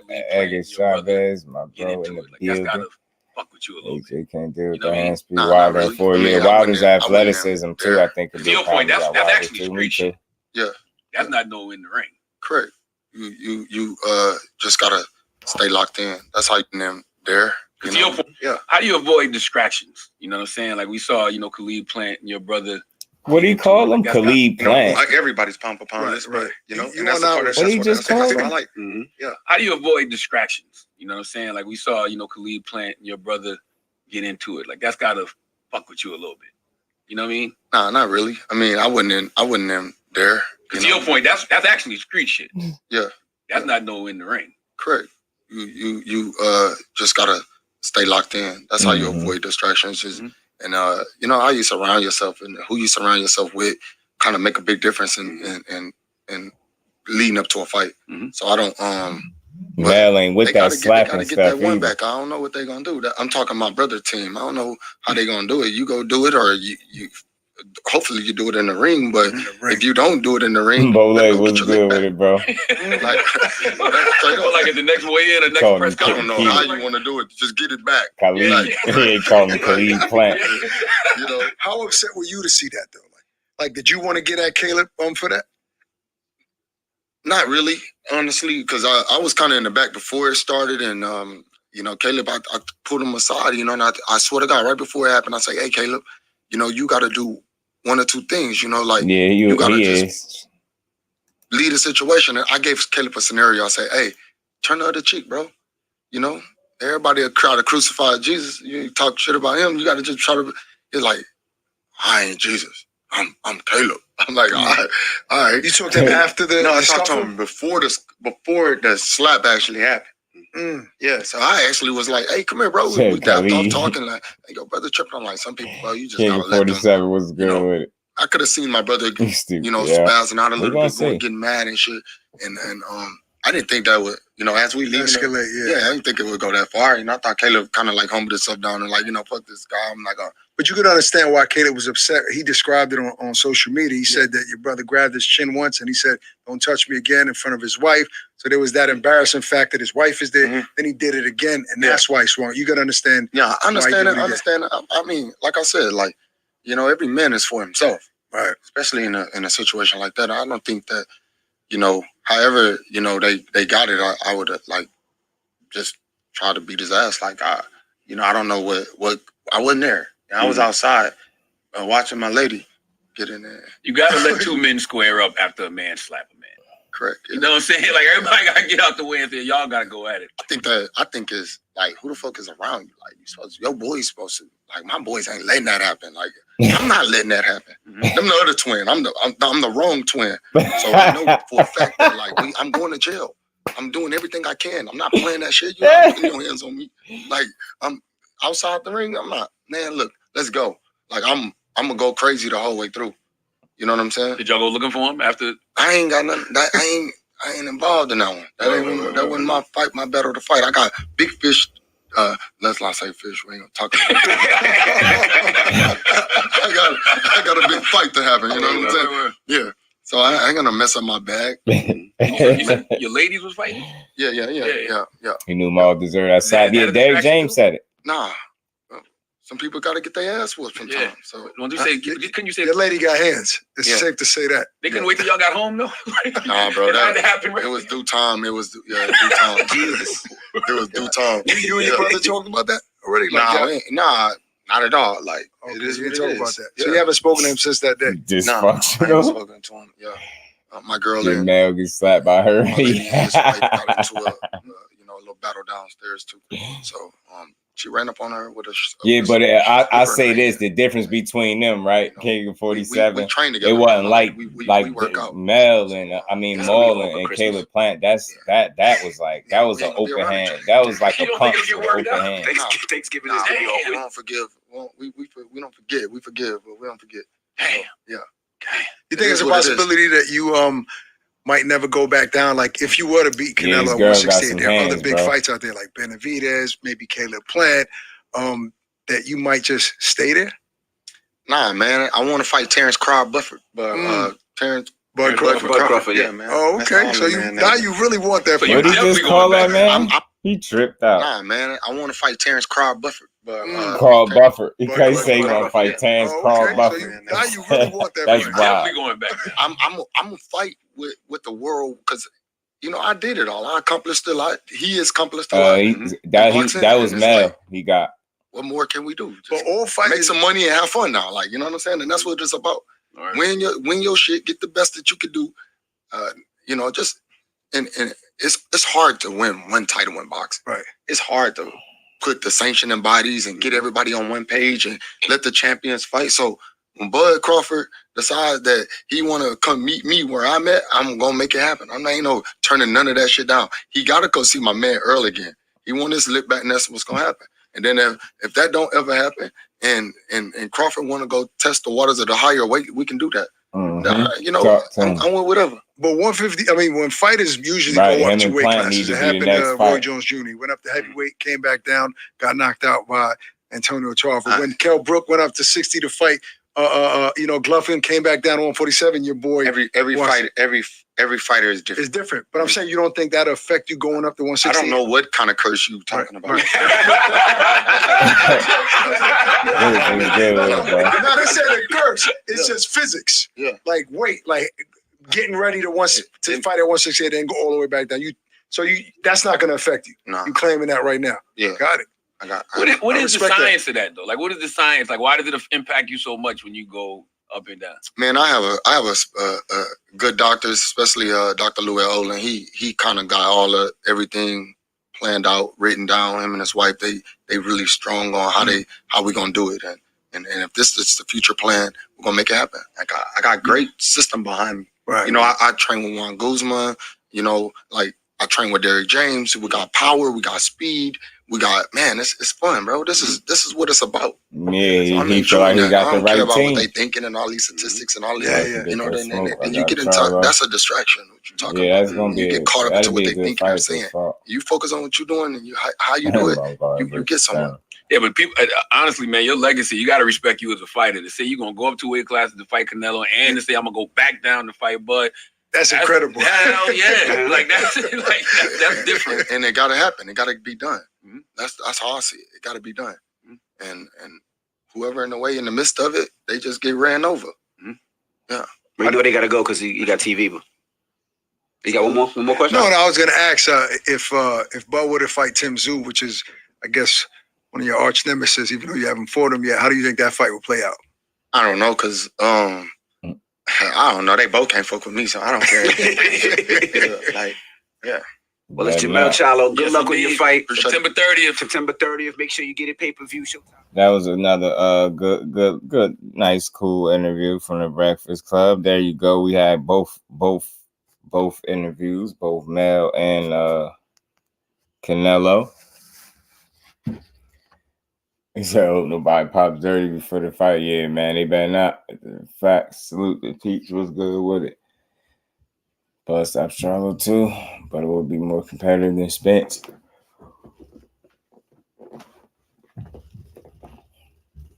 It'd be interesting to see if Bud could stop a Charlo though, especially coming up to his weight class. And I know people saying him coming back down would be risky, but Charlo ain't gonna be no easy guy to put away. And if EJ was who he was supposed to be in the fight, then it wouldn't have been the way it was either. I don't think Never gonna drink that special tea.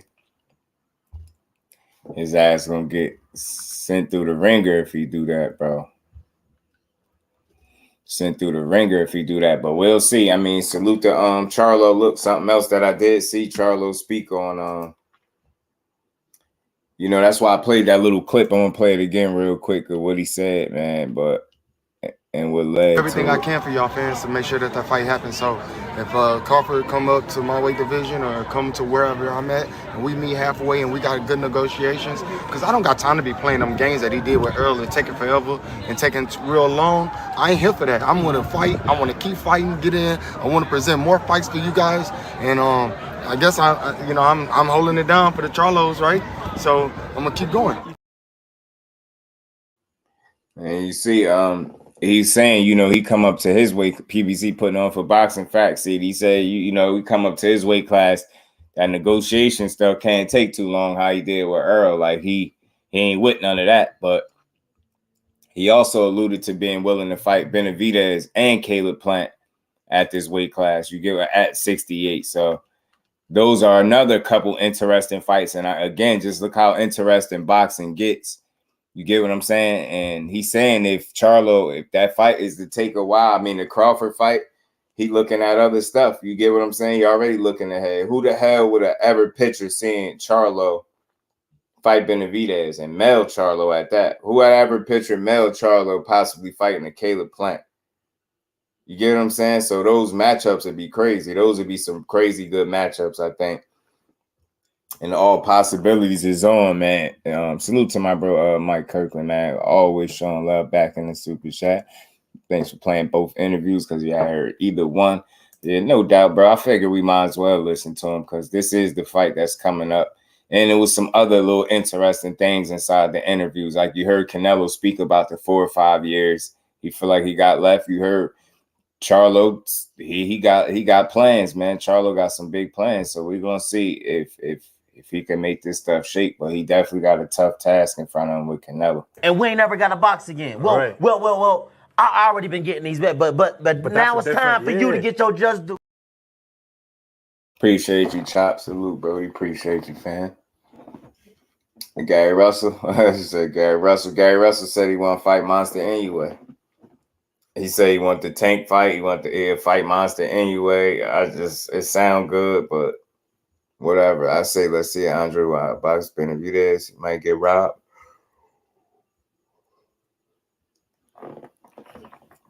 The biggest concern going into that fight for me, for Benavidez, for Andre, is slowing down the stretch. She don't want to slow down the stretch, find himself getting tired. And because you get tired against Benavidez, he going to come on strong. And then that's when it gets spooky for you. It get a little spooky for you then. It get tough. So we going to see. I know this both guys going to push each other for sure. I know people already counting Andre out, but I think that's the wrong dude to count out. But we're going to see. Maybe he's able to raise his level on the night, but we're going to find out. So I may have been on pay-per-view since him and his bro been on the same card. I think so.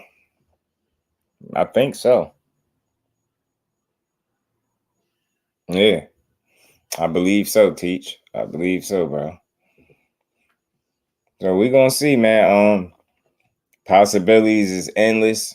The only thing that could potentially offset him in the Crawford situation is the time, right? Him fighting early again, potentially. And let's say if Charlo was to fight Canelo twice, that would certainly have to offset things in terms of timing. So that wouldn't be the easiest thing to make happen. You get what I'm saying?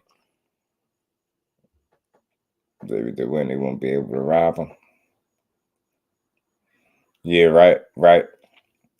He makes Bud the A-side Canelo cap for TD was good with it. Yeah, he said TD. He said 4 or 5 more years, bro. 4 or 5 more years. He says the bomb dirty or not. Just she dirty. Look, I'll say this, Jonathan. Look, she had one positive test and she had a negative test, right? So one of them is positive, one of them is negative. So they're treating it like she's positive, she's dirty. So. You know what I'm saying? But she's saying she gonna, she ain't gonna sit back quietly. So we gonna see. So amazing. What's good with it, fam? Now as they hate on Nello, Mikey Garcia going up 2 weight classes for Spence, not the same as Charlo going up versus Nello. Charlo body wise is big as Jacob. Charlo is bigger than Canelo. So I actually starting to like Canelo more, especially the English speaking Canelo. You got David. David gonna be a tough fight for Andre and rolling with the negative one then. Right. You see what I'm saying, Jonathan? Because she explained it, bro. She explained it, and you know what? I do appreciate somebody pointed it out, man. One of the bros pointed it out. He said, at least she didn't make some outlandish ass excuse. Like, think about all the excuses we've been hearing, right? Khan said he tested positive because of a handshake potentially. Hannah Gabriel's rubbed medication on her dog's stomach or something like that and got, you get what I'm saying? Valdez had tea, Tyson Fury had boar nuts. Like, you get what I'm trying to say? I'm missing somebody. Somebody else has something else wild. I'm not remembering it, but you get what I'm trying to say? She didn't come with all that. She just said, I'm responsible for what I put in my body. I never heard of those 2 substances, nor would I ever put those in my body. And basically saying she ain't going to sit back and just watch everything play back. She ain't going to sit in silence. She going to do it, whatever she could to clear her name, man. I hope she provide them with the necessary information that'll let them know that she ain't did nothing. You get what I'm saying? So we'll see. Holds up after being broke. Yeah, IB, he said his hand is good. He said his hand is good now. I like her explanation. Going to give her the benefit of the doubt. You get what I'm trying to say, bro? She was very forthcoming with the information, TD. Like, look, bro, I got a negative test that says this. She had dates, timestamps. Like, I'm not saying that it's cool, but I'm just saying, like, let the process take place. And other news, Conor Ben Conor Ben was cleared to come back. Now the same people that cleared him are appealing their own ruling or some weird stuff like that. So Conor Ben about to go through a whole nother legal battle. You know, tea, boar nuts, eggs. Yeah, the eggs. Conor Ben with the eggs. I forgot. Facts. The Mexican meat, the boar nuts. You get what I'm saying, bro? It was like they was wilding. Amir Khan said he shook somebody's hand. He said he could have got it from shaking hands, bro. From shaking hands, bro. Say he could have got it from shaking hands. He said that pick one. Say he could have got it from shaking hands, bro. JJ, salute fan. Appreciate you pulling up. So she wasn't like buddies. So I ate too many eggs. You get what I'm saying? Yeah, she just told what it was. Yeah. Something. Yeah, TD, something ain't go right. They said hold up. Not so fast. Close, but no cigar. Nah, they said, nah, you ain't going. Nah, hold on, buddy. Number 2 PD seemed like his integrity person to me. Yeah, you get what I'm saying? High integrity person. You get what I'm saying? 47 facts. But they did do that to him. They did do that to him, though. They did pull the plug on that. Yeah, Amir Khan said he shook hands with somebody and got it and perhaps something in the system. I'm like, yeah, I think we've heard it all. I think it's safe to say we heard it all. You get what I'm saying? So salute to her. I hope she's able to clear her name. She a hell of a fighter, so I would hate this for her. You get what I'm saying? I rock with her, but we'll see. We'll see what transpires from it. But like I said, we'll stay close to it. But you know, something else I came across, y'all. For the time, so I believe so. You get what I'm saying?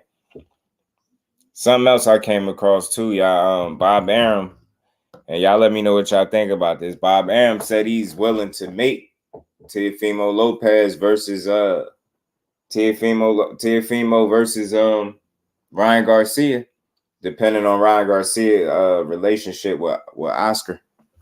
I'm going to the drug chief Joseph N. Salute fan.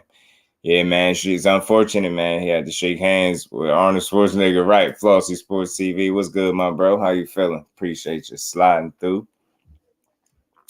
At this point, does it even matter who tests positive? Just say you're a tainted state and all will be forgiven.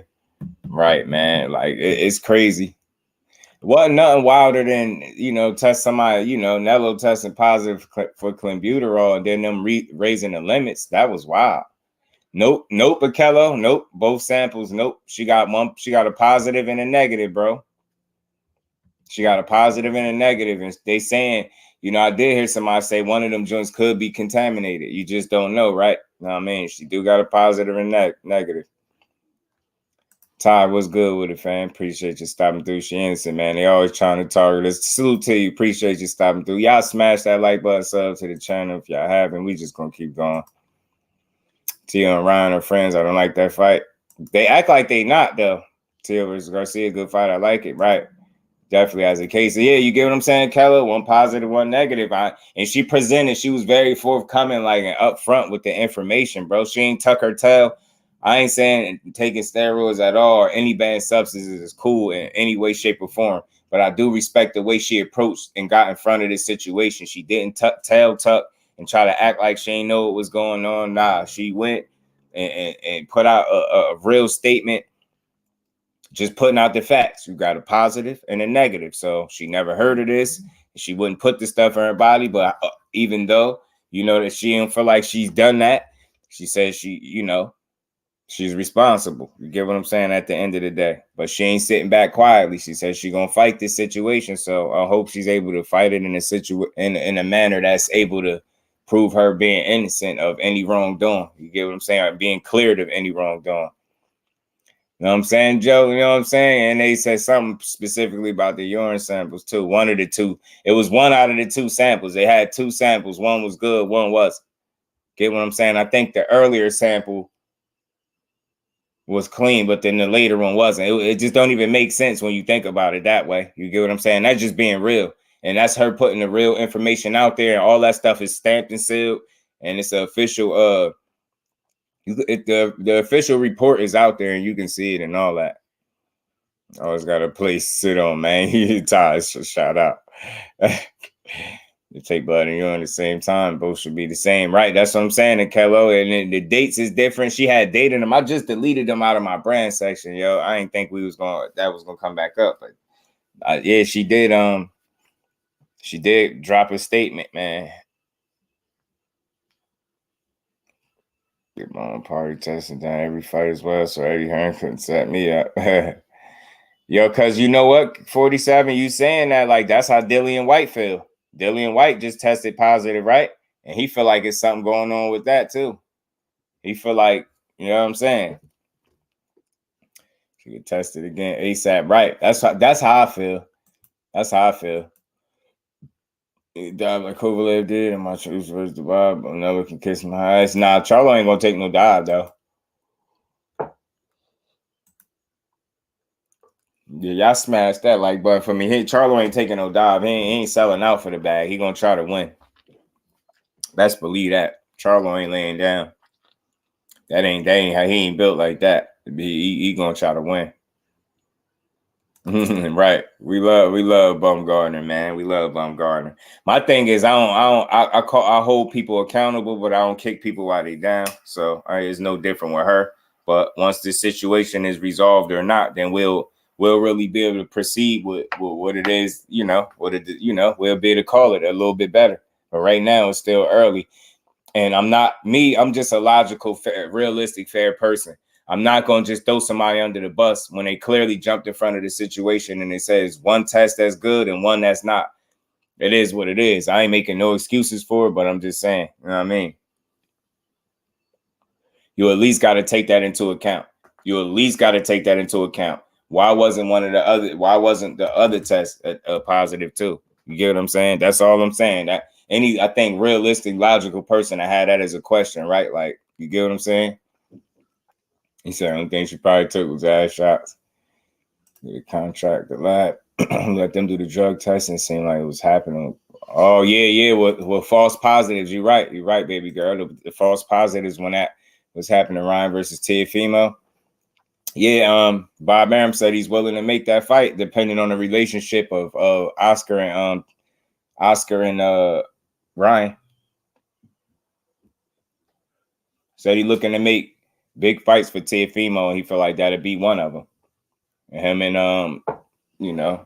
Ryan Garcia. And for one, I think it'd do well. I think it'd be a fight people would tune into. It'd be a tough test for Ryan Garcia.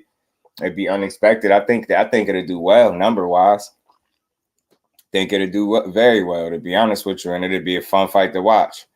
This would be a Ryan Garcia under a Derrick James, so it'd be fun to watch. But the Teofimo that we just watched beat Josh Taylor, it's going to be extremely difficult for Ryan Garcia to beat. I don't care who he got training. You know what I'm saying? That's what I feel. So I would definitely lean towards Teofimo earlier. But if this fight is to ever come down the pipe, we're going to see.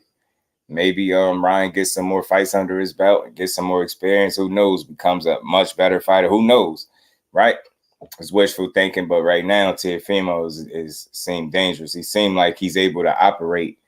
Despite the amount of chaos that's surrounding his life, he's still able to produce at a high level. So I think that kind of makes him unique in his own way, special. You know what I mean? Being able to do that.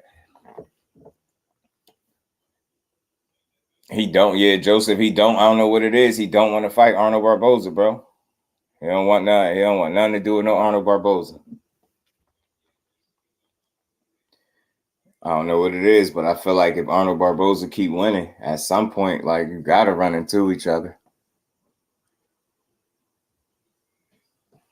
Got to, but we'll see. But Bob Arum also said this, that he feels like Monster Inoue is probably better than Pacquiao. I hear a lot of bold statements, but that's a super bold statement right there, which I thought I had in here.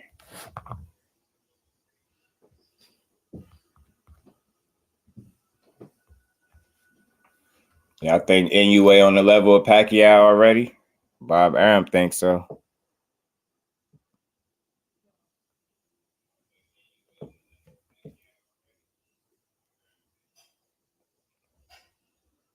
It's all on the way, hopefully, or the well side of things, right? Jury heard test negative. She should be seen as innocent to proven guilty. That's how I look at it. Like, I can't just deem her the bad guy automatically right out the gate. You know what I'm saying? When the test is 1-1. If that wasn't the case, then I wouldn't be saying this. I'd just be saying it is what it is. She had two positive tests, but she wouldn't really have that same leg to stand on. It'd just look like it is what it is until she prove her innocence. But with it being 50-50, I'm going to just be fair and give her just due accordingly, man, and just call it what it is.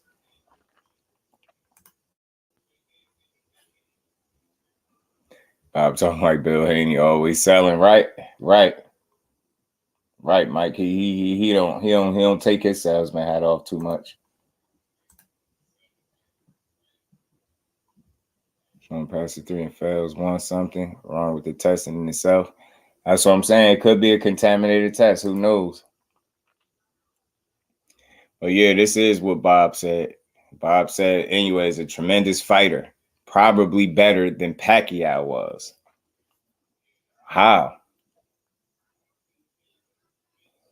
I know he ain't lost and all of that stuff, but Pacquiao went way up to what, about 154? So, like, what we talking about? Like, he got a lot more to prove before he gets there, respectfully. Like, Inoue is a dangerous guy. He a beast, but just like Bole saying, just let the legends be the legends, bro. And let Inoue be Inoue. Get what I'm saying? Why he gotta be probably better than Pacquiao? Like, I don't see that because he didn't climb up the weight classes the way Pacquiao did. I know he's moving up them and he's dominating and he look impressive and unstoppable. I get it. But to say that about Pacquiao is a stretch, man. And I got another graphic, man. Just to put things in perspective. Just check this out. Just check that out. You get what I'm saying? Just check that out. You see who's on that list. You see who's on that list. No disrespect to Monster Inoue, but he's not on that list. And do you see where Pacquiao is at on that list? This is number of world champion fighters beaten. Number of world champion fighters beaten. He got 21. The lowest on the list is Terence Crawford, which is very impressive at 11, but he don't even have that. So what are we talking about? You get what I'm saying?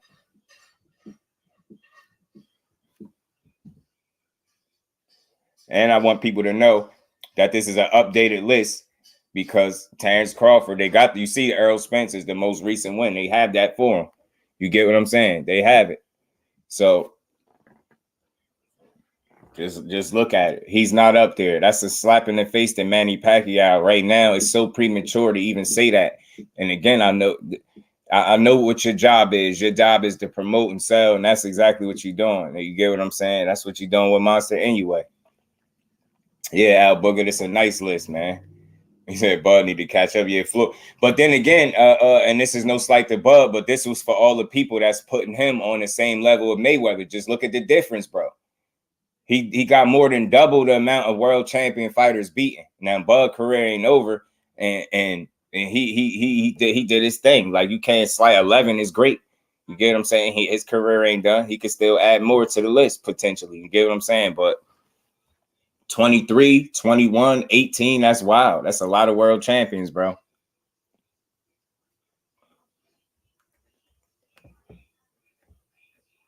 He said Robert Guerrero's a bum. Robert Guerrero had some couple of pivotal wins, though, bro. He had a couple good wins. Man. Couple good wins. When Mayweather was fighting guys like Robert Guerrero, he's fighting dudes coming off their biggest wins, man. Right. Mill City Boxing was good with it, bro. I don't see Thurman and Pacquiao. This screen cut off. Nah. This is just the highest right here.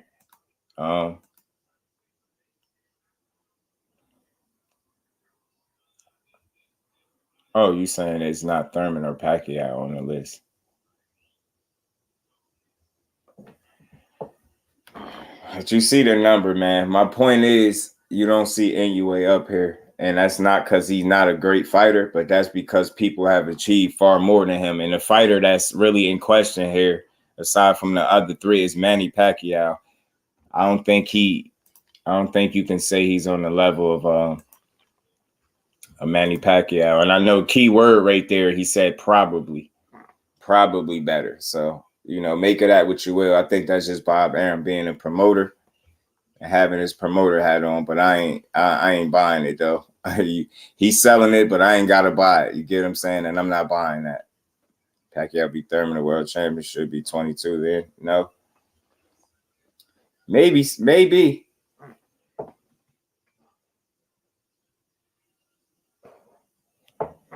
Maybe, bro. You're probably right. Probably right, King of 47, because I just noticed that he ain't up there. Now, Floyd, man, but that 23 strong, it's gonna be tough to beat, even for Canelo. Canelo can do it, right? He got a possibility of doing it, but he about 5 away, so who knows? But again, man, Monster Inoue is a hell of a fighter. I just think you just need to let him be the best version of himself, and the one and only Monster Inoue. I don't think you need to compare him to Manny Pacquiao. I think that's just asking too much. And this list pretty much tells you that. You get what I'm saying? You really think that by the time, you know, Monster Inoue retire, he's gonna have faced 21 or more than 21 world champions, and he already 30. What is he, 30? I think he's 30 now. So I just don't see it. I don't see it happening at all. Would Floyd have fought Bud? I don't think that fight would have ever happened. You know what I'm saying? Not while Floyd was. Nope. I don't see it, and I just don't see Floyd losing to none of the guy, him or nobody else that's boxing right now.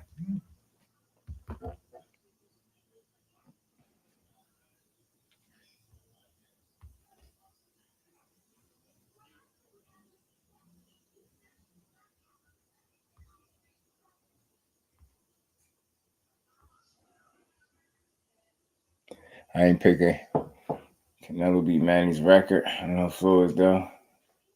Yeah. I don't think he's gonna get Floyd's. Yeah, Thurman was the super champ. Maybe it's a reason why. Maybe that's probably why they ain't got him on there. It got to be a reason why you're not up there. Because you see, it got to be recent enough. If you look at Terence Crawford, they got his most recent. I don't see why everybody else's wouldn't be on point if they made sure Crawford's was. You get what I'm saying? I don't know. That's interesting, though. That's something to think about. Maybe I could look it up and see if it's a different number higher than that, but I don't know.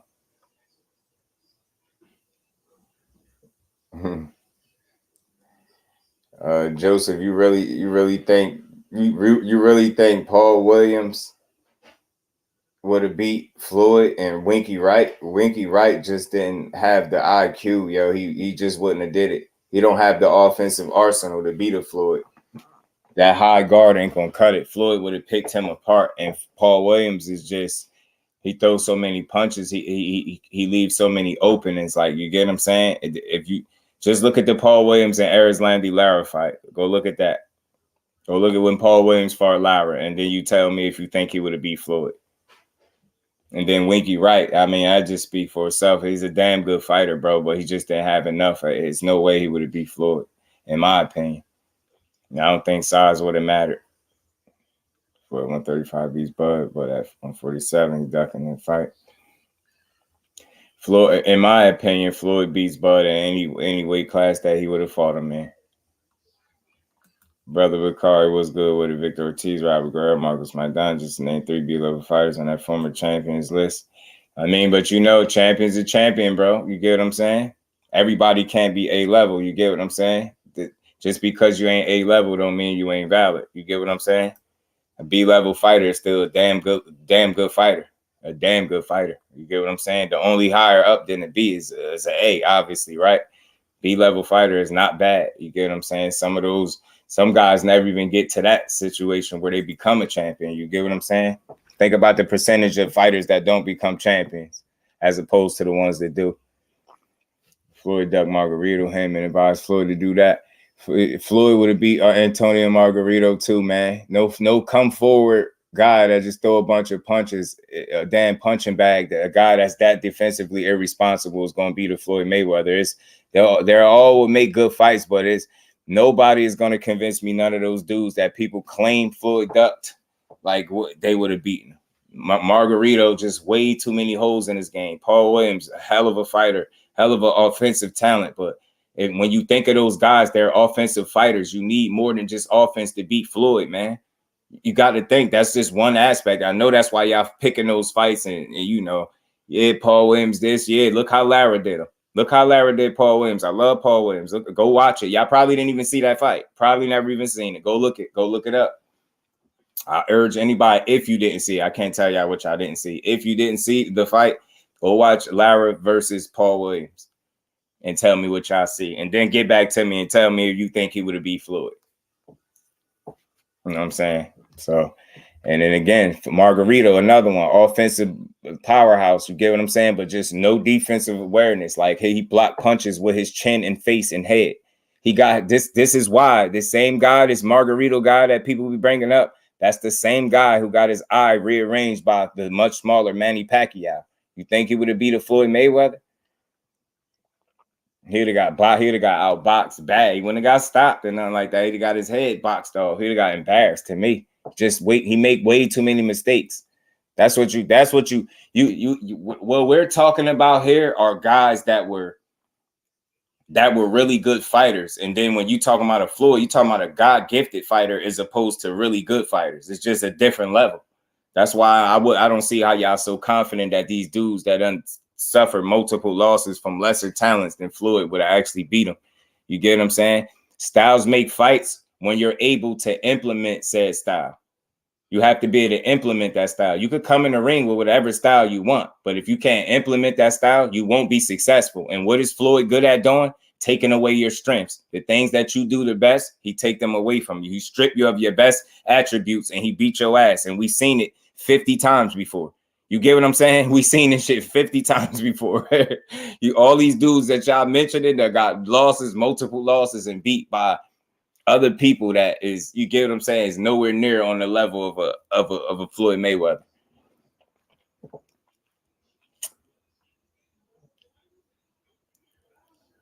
Our Boots ain't done that yet. I don't know how great he truly is. All of them, King of 47, all of them was in that same Boots. All these fighters right now was in that same position Boots was in, and they was saying the same thing. Remember they were saying that about EJ? He was what, 26 when he got his shot? How old is Boots? They were saying this about a lot of fighters, and these dudes all was about 26 years old when they got their shot. So, I mean, Boots is right there. It's going to constantly be like he didn't prove nothing yet, because he has, in order for him to prove what we want him to prove, he has to be afforded an opportunity, however you want to phrase it. Somebody has to give him an opportunity. We can't keep sitting here after that 30-something odd fights. We still keep saying this dude ain't ready, he ain't this, he ain't that. You have to give him a shot. You got to give him a shot. I don't know how many fights he's supposed to get before somebody give him an opportunity. The dude got 30 plus fights.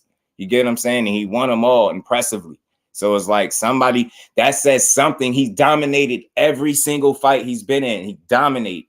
You get what I'm saying? Just dominate you. So it's like he's the guy. He said 49 times just. You know what I mean? You know, that 50, you know, that was for play, but you know what I mean? We synced it. Tunnel vision was good with it. Delay would have been nice if he was in the Spence Bud era. I mean, he right there, though. You get what I'm saying? St. Margarito got washed by Mosley. He was tailor-made for Mayweather. I'm telling you, tunnel vision, he made way too many mistakes, respectfully. I respect what he does offensively. I understand how dangerous he is. I understand he keep coming. But Floyd got the feet and the IQ, like the dude just make way too many mistakes for me to pick him just because he could come forward and throw a lot of punches. Maidana did that same shit. And how did that work out for him? You get what I'm saying? And he fought an older Floyd. Like, it's just different.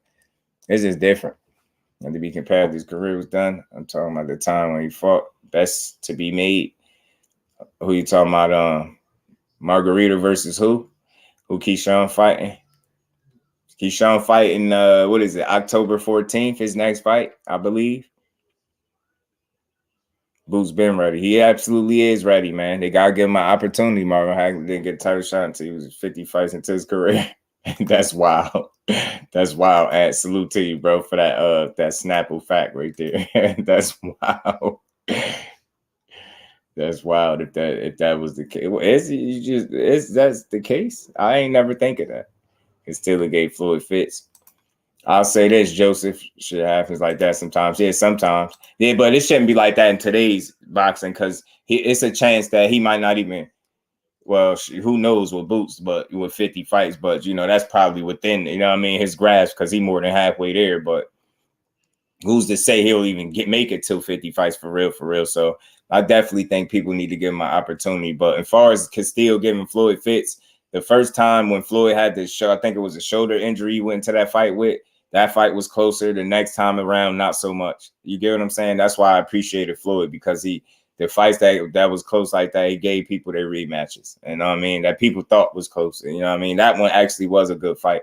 Competitive as hell, but it was an injured Floyd, and you could tell that. Anybody that know what's up. But he fought him again, and he put all that to bed. So, you know, salute to Castillo. But that's the same dude that got knocked out by and he went to war with him. Rest in peace to Diego Corrales. But Corrales is the same dude that knocked out Castillo, and we all know what the hell Floyd did to Castillo. So, end of the day, man, it's just skill and talent level, man. When we talk about Floyd, we're talking about a God-gifted fighter comparing them to really good fighters. No disrespect there. There's just a level gap there. There's a gap there. You know what I'm saying? We're talking about God-gifted, a great God-gifted fighter, and you're talking about some really good fighters. And that's what these dudes are, very good fighters. I mean, great in their own regard, but they're not God-gifted. Not like a Floyd, in my opinion. None of these dudes that they mentioned. Virgil can make 147. Something will shake King of 47. Something will shake. Just when you think it's nobody to challenge, it's gonna be somebody, man. It's always somebody. It's always a fight to be made, bro. And ready for Hernandez, right? They said Corrales was too big for him. You know what I mean? Yeah. Oh, you talking about Janera Hernandez, ain't you? So it was crazy for Corrales. It was crazy for the Corrales fight. And look how those played out. Stanionis ain't getting in there with Boots. He said he want to, bro. He said he want to. He said he willing to fight him. I think he'll fight him. I don't think Stanionis will duck Boots. If the opportunity is presented to him, I think he'll take it. Props to Floyd for helping Wildfire families. And you have to do that. Yeah, salute to Floyd, man. Salute to Floyd for doing that. Donating to the families. And with the wildfire situation, salute to him. But yeah, man, I think he's just a special breed, man. Special breed. That's what I'm saying. JusDueBoxing is already at 31 fights. Some people claim he isn't ready, but he's 31-0, right? He ain't ready by now. He'll never be. Only way to find out. And that's what I'm saying. I'm at the point where I'm not pushing that. Nobody should be pushing that. Boots is an amazing talent in the sport of boxing. And you should definitely want to see him get an opportunity to prove his worth. There's nothing like, why wouldn't you? Look at the way he just won his last fight. You get what I'm saying? Dude coming off his biggest wins of his career, he took Vila apart and stopped him, man. He beat the fight out of that guy. It was a great era with dudes like Joel Casamayor. Facts, Thomas. That go under the radar. Facts. Now, he was a hell of a fighter. Now, he was one of the ones in his time, for sure. For sure. But yeah, man, Boots is ready, man. You can't say that at this point no more. Get a man an opportunity. If he ain't ready, show him he ain't ready. That's where I'm at. Give that man his shot. Bad shoulder. First time. Facts, tunnel vision. Facts. He did. He definitely did. Yep. And then came back healthier and made the fight more convincing, in my opinion, the second time around. Just telling you, man, just some people just, some people just got that gift. You know what I mean? It far exceeds talent. When you got that gift, it's a little different. And Floyd definitely was God gifted. That's the difference between, you get what I'm saying? Just look at the way his fights played out. You get what I'm saying? So to think about how many times something could have went wrong. Somebody could have stunned him, knocked him down. Always fighting bigger guys, punchers, this and that. Get what I'm saying? He done did it all, man. That's why I respect is definitely what he put on. His body of work in boxing is by far one of the more impressive ones I've ever seen. Yeah. R.I.P. to Corrales. Yeah, that motorcycle accident. Salute the Bole. Stay on this and there. Get in there. Yeah. He'll get in there, man. That's why I say we gotta let's not do that to the fighters, man. Unless a fighter been showing you that they're not ready for the smoke or willing to take smoke, I ain't putting that on them. Like Stanionis will fight Boots. Like even Boots and his pops feel like he'll fight Boots. So I know what I'm saying. People say Boots not ready. I just wonder what they missing to be ready in their eyes. That's what I'm saying, Mike. The only thing that is missing, Mike, is a solid opponent, a champion. You get what I'm saying? At this point, not even a solid opponent. He's had those. He had Vila. That was a solid, very solid opponent. You know what I'm saying? That man need a title shot for real, for real. That man deserve a title shot. And I ain't saying nothing less. That man done did everything he needed to do. I don't know what else people want Boots to do. Them run-of-the-mill fighters, them ones that's getting right there, they not gonna beat him. He need to be challenged, man. Think about McGay leaking up with Freddie Roach and joining John Ryder fighting John Ryder next. Oh yeah. Dub, so it ain't gonna be no Munguia and Berlanga, huh? At least not next. Because I seen somewhere that who was it? Was it Eddie Hearn or Oscar? One of them said if we can't make Munguia and Berlanga, then there's no need to be in the sport. We shouldn't even be in the sport. Something to that extent. But man, I didn't know that. Man, salute the Dub, always coming through with some information. McGee linking up with Freddie Roach. Freddie Roach still in the game. I got respect for him, man. He's still in there getting guys to win. He's still getting wins with guys, and he's fighting John Ryder. Interesting, man. Interesting. Because we see how John Ryder hung with Canelo. I wonder would he do better against McGee. I wonder how that'll look. That's something to look at. I'll watch out for that. I'll watch that fight. I definitely will watch it just because of how he handled himself against Canelo. Virgil Ortiz, Swerve Boots. And his team might have did it for him. Dude was willing to fight someone with 100% stopping rate. Yeah, facts. Stanionis is a real dog, I think. I think he'll fight whoever. And he had an opportunity, man. That was an opportunity right there. Big opportunity to get a quality name under his resume. Even though I think Virgil would have beat him, but I think it would have been a good fight, entertaining fight for as long as it lasts. Stanionis versus Cody Crowley. That'd be interesting, Joseph, because Cody Crowley, man, he showed me another element to his fight game in one of his last fights, man. Dude was really scrapping in there. I like what I seen from Cody. I liked it, man. He was in there scrapping.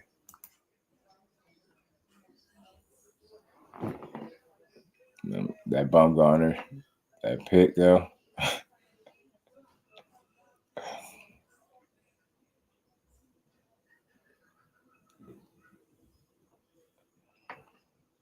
Bumgarner, man, people got it. I feel bad for your girl for the bomb, man. She'd be all right, though. Just got to clear her name, man. You know what I'm saying? Clear that good old name.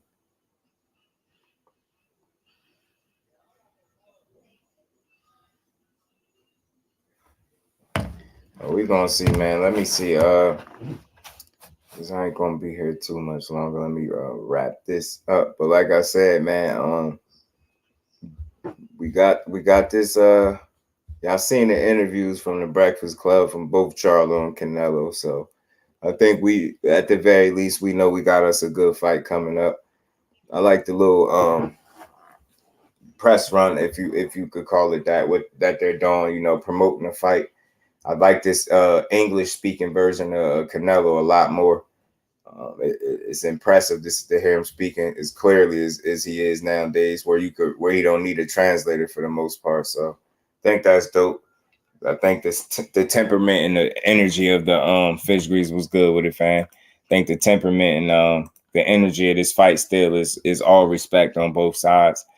I don't know. I know people feel like it could heat up as it get closer, but I don't know. I think it's just going to remain this way because of what's at stake, man. I think it'd be wise anyway for Mel to put all this energy into this game plan and getting right and going out here and winning the biggest fight of his career.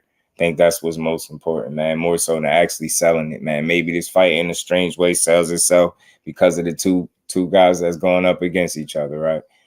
Waiting on her B sample, right? I'm not sure, but she put out a statement. I just know she said something about a positive. And the nigga, I had it in here, man. I wish I could have pulled it back up, but I deleted it out. Canelo says, ever since the English had a problem, Plant called him one like he ain't know what it meant. I always felt like he was just using that for a reason to be mad at Caleb Plant. Well, we'll see. But yeah, man, like I said, Jermell Charlo is very confident in this fight. It's going to be a good one. It's an uphill battle. I ain't making a pick just yet, but either way, I'm rocking with Charlo. I'm always rooting for him, man. Hope he could pull it off. He did say, man, after he beats Canelo, because he is confident that he can beat him, he did explore the possibility of fighting a David Benavidez or a Caleb Plant at 168. And like I said, man, that's boxing for you, man. Him moving up into another weight class could just potentially create a number of different big, highly entertaining fights. So we're just going to see, man, one fight at a time. So he got September 30th to worry about. They go from there. As far as Bob Arum saying he willing to make the TEOFIMO and Ryan Garcia fight, we'll just have to wait and see how that'll ever play out, right? I don't expect that to be nothing next, right? But it's always a good conversation because it'll be an entertaining fight. Contrasting styles, you know what I mean? Ryan, if he ain't gonna do nothing else when you get in the ring, you're gonna try to fight back, right? So I think it'll be a fun fight, but you never know how much this dude can improve under Derek James. You just never know. Charles said he gonna rematch Nello. Facts, he did. See some pad work from Charles before I make a pick. He might really be slow. Might be really slow. Yeah, we're gonna see. Canelo's a likable guy. Yeah, man. Yeah, facts, ain't. You know what I mean, this interview with the Breakfast Club, first of all, he was winning me over. The fact that you went up on the Breakfast Club anyway, you know what I'm saying? And then the stuff he was saying, I rock with it. Like, he was a lot of honesty in what he was saying. And, you know, I could rock with what he was saying. Same thing for Charlo. So both dudes obviously confident, and it's going to make for a good fight. I know people count Charlo out. You know what I mean? The biggest thing about the size or the weight is going to be how Charlo performs carrying that weight. You get what I'm saying? It's one thing for him to, you know, been fighting at 54 and rehydrating there and carrying that weight, but it's probably going to be different for him. And he'd probably be as heavy as he's been in his career, possibly. Who knows? So, you know what I mean? We just going to have to wait and see. But if that dude still got his, you know, his movement and mobility and things like that, he you know, his fluidity still, he could still be fluid in there. It's going to be a highly entertaining fight, but it's just going to be a very tough fight for him to win. Canelo's still a vet, tricky. He still got a ton of experience. Despite the wear and tear, I think he's going to be extremely motivated for this fight right here. And because of it, it's going to be a good one. I expect to see him look better than he did in the fight with John Ryder. That's just me. I expect that. And I know Charlo better expect it too. Derek James better expect it. And we're going to see a good fight. May the best man win, but we're going to see. We're going to see, man. Charlo got a big opportunity, man, to make a big splash right here. Let's see if he can do it. Beaver to Canelo. So, yeah, man, Beaver was stringing them combinations together on Canelo like nobody's business, being disrespectful. Disrespecting his chin with them combos. But, yeah, man, I see. Canelo, it's good to see them up there with their belts, but it'd be even better to see Charlo snatch them belts and take them back with him. But just going to have to wait and see. September 30th, I know it might seem like it's a ways away, but it's going to be here before you know it. We're going to be watching this fight. You know what I'm saying? So with that, man, that's all I got on this one, man. We're going to get up out of here. Salute to everybody in the building. Y'all make sure y'all smash that like button on the way out if y'all haven't. And we'll be back tomorrow, as always, to get boxing is just due again. We just going to have to wait and see, man. I can't wait to see this fight. And I heard another fight that got announced or that they putting on this card, this September 30th card is, what is it, Elijah Garcia? I forget the opponent name he fighting. It's Elijah Garcia in some eye, but it was a good fight. So salute to the queen. Peace, Aisha. Family heard anything about Emma Williams? Yeah, he got a fight. My bro told me about he got a fight coming up, I believe, Emma Williams. Matter of fact, then he sent me the poster. You know, my memory be like not the best, so I'll be having to keep this stuff in my notes. But let me see. I think he got a date. Ammo do.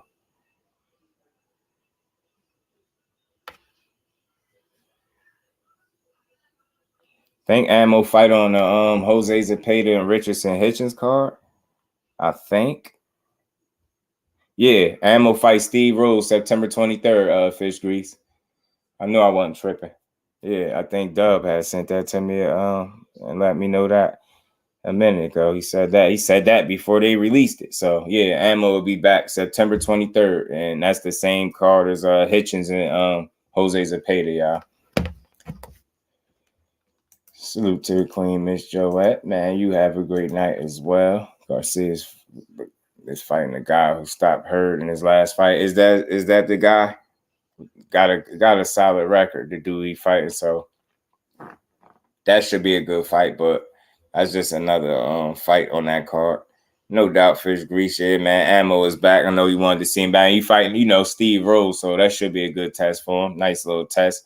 And I see how they moving Ammo. I just want to see him keep getting that seasoning, man. Keep getting that schooling, keep improving from fight to fight. And I think he'd be all right, man, because he got a lot of talent, too. He explosive when he want to be, too. Well, he's just an explosive fighter when he be letting them hands go, so I like it. But with that, man, we're going to get up out of there. Much love and appreciation to everybody in the building, man. Salute to everybody in the Super Chat. We'll be back tomorrow, 4 o'clock. Y'all already know. Y'all enjoy the rest of y'all good Thursday. And we going to get up out of there, y'all.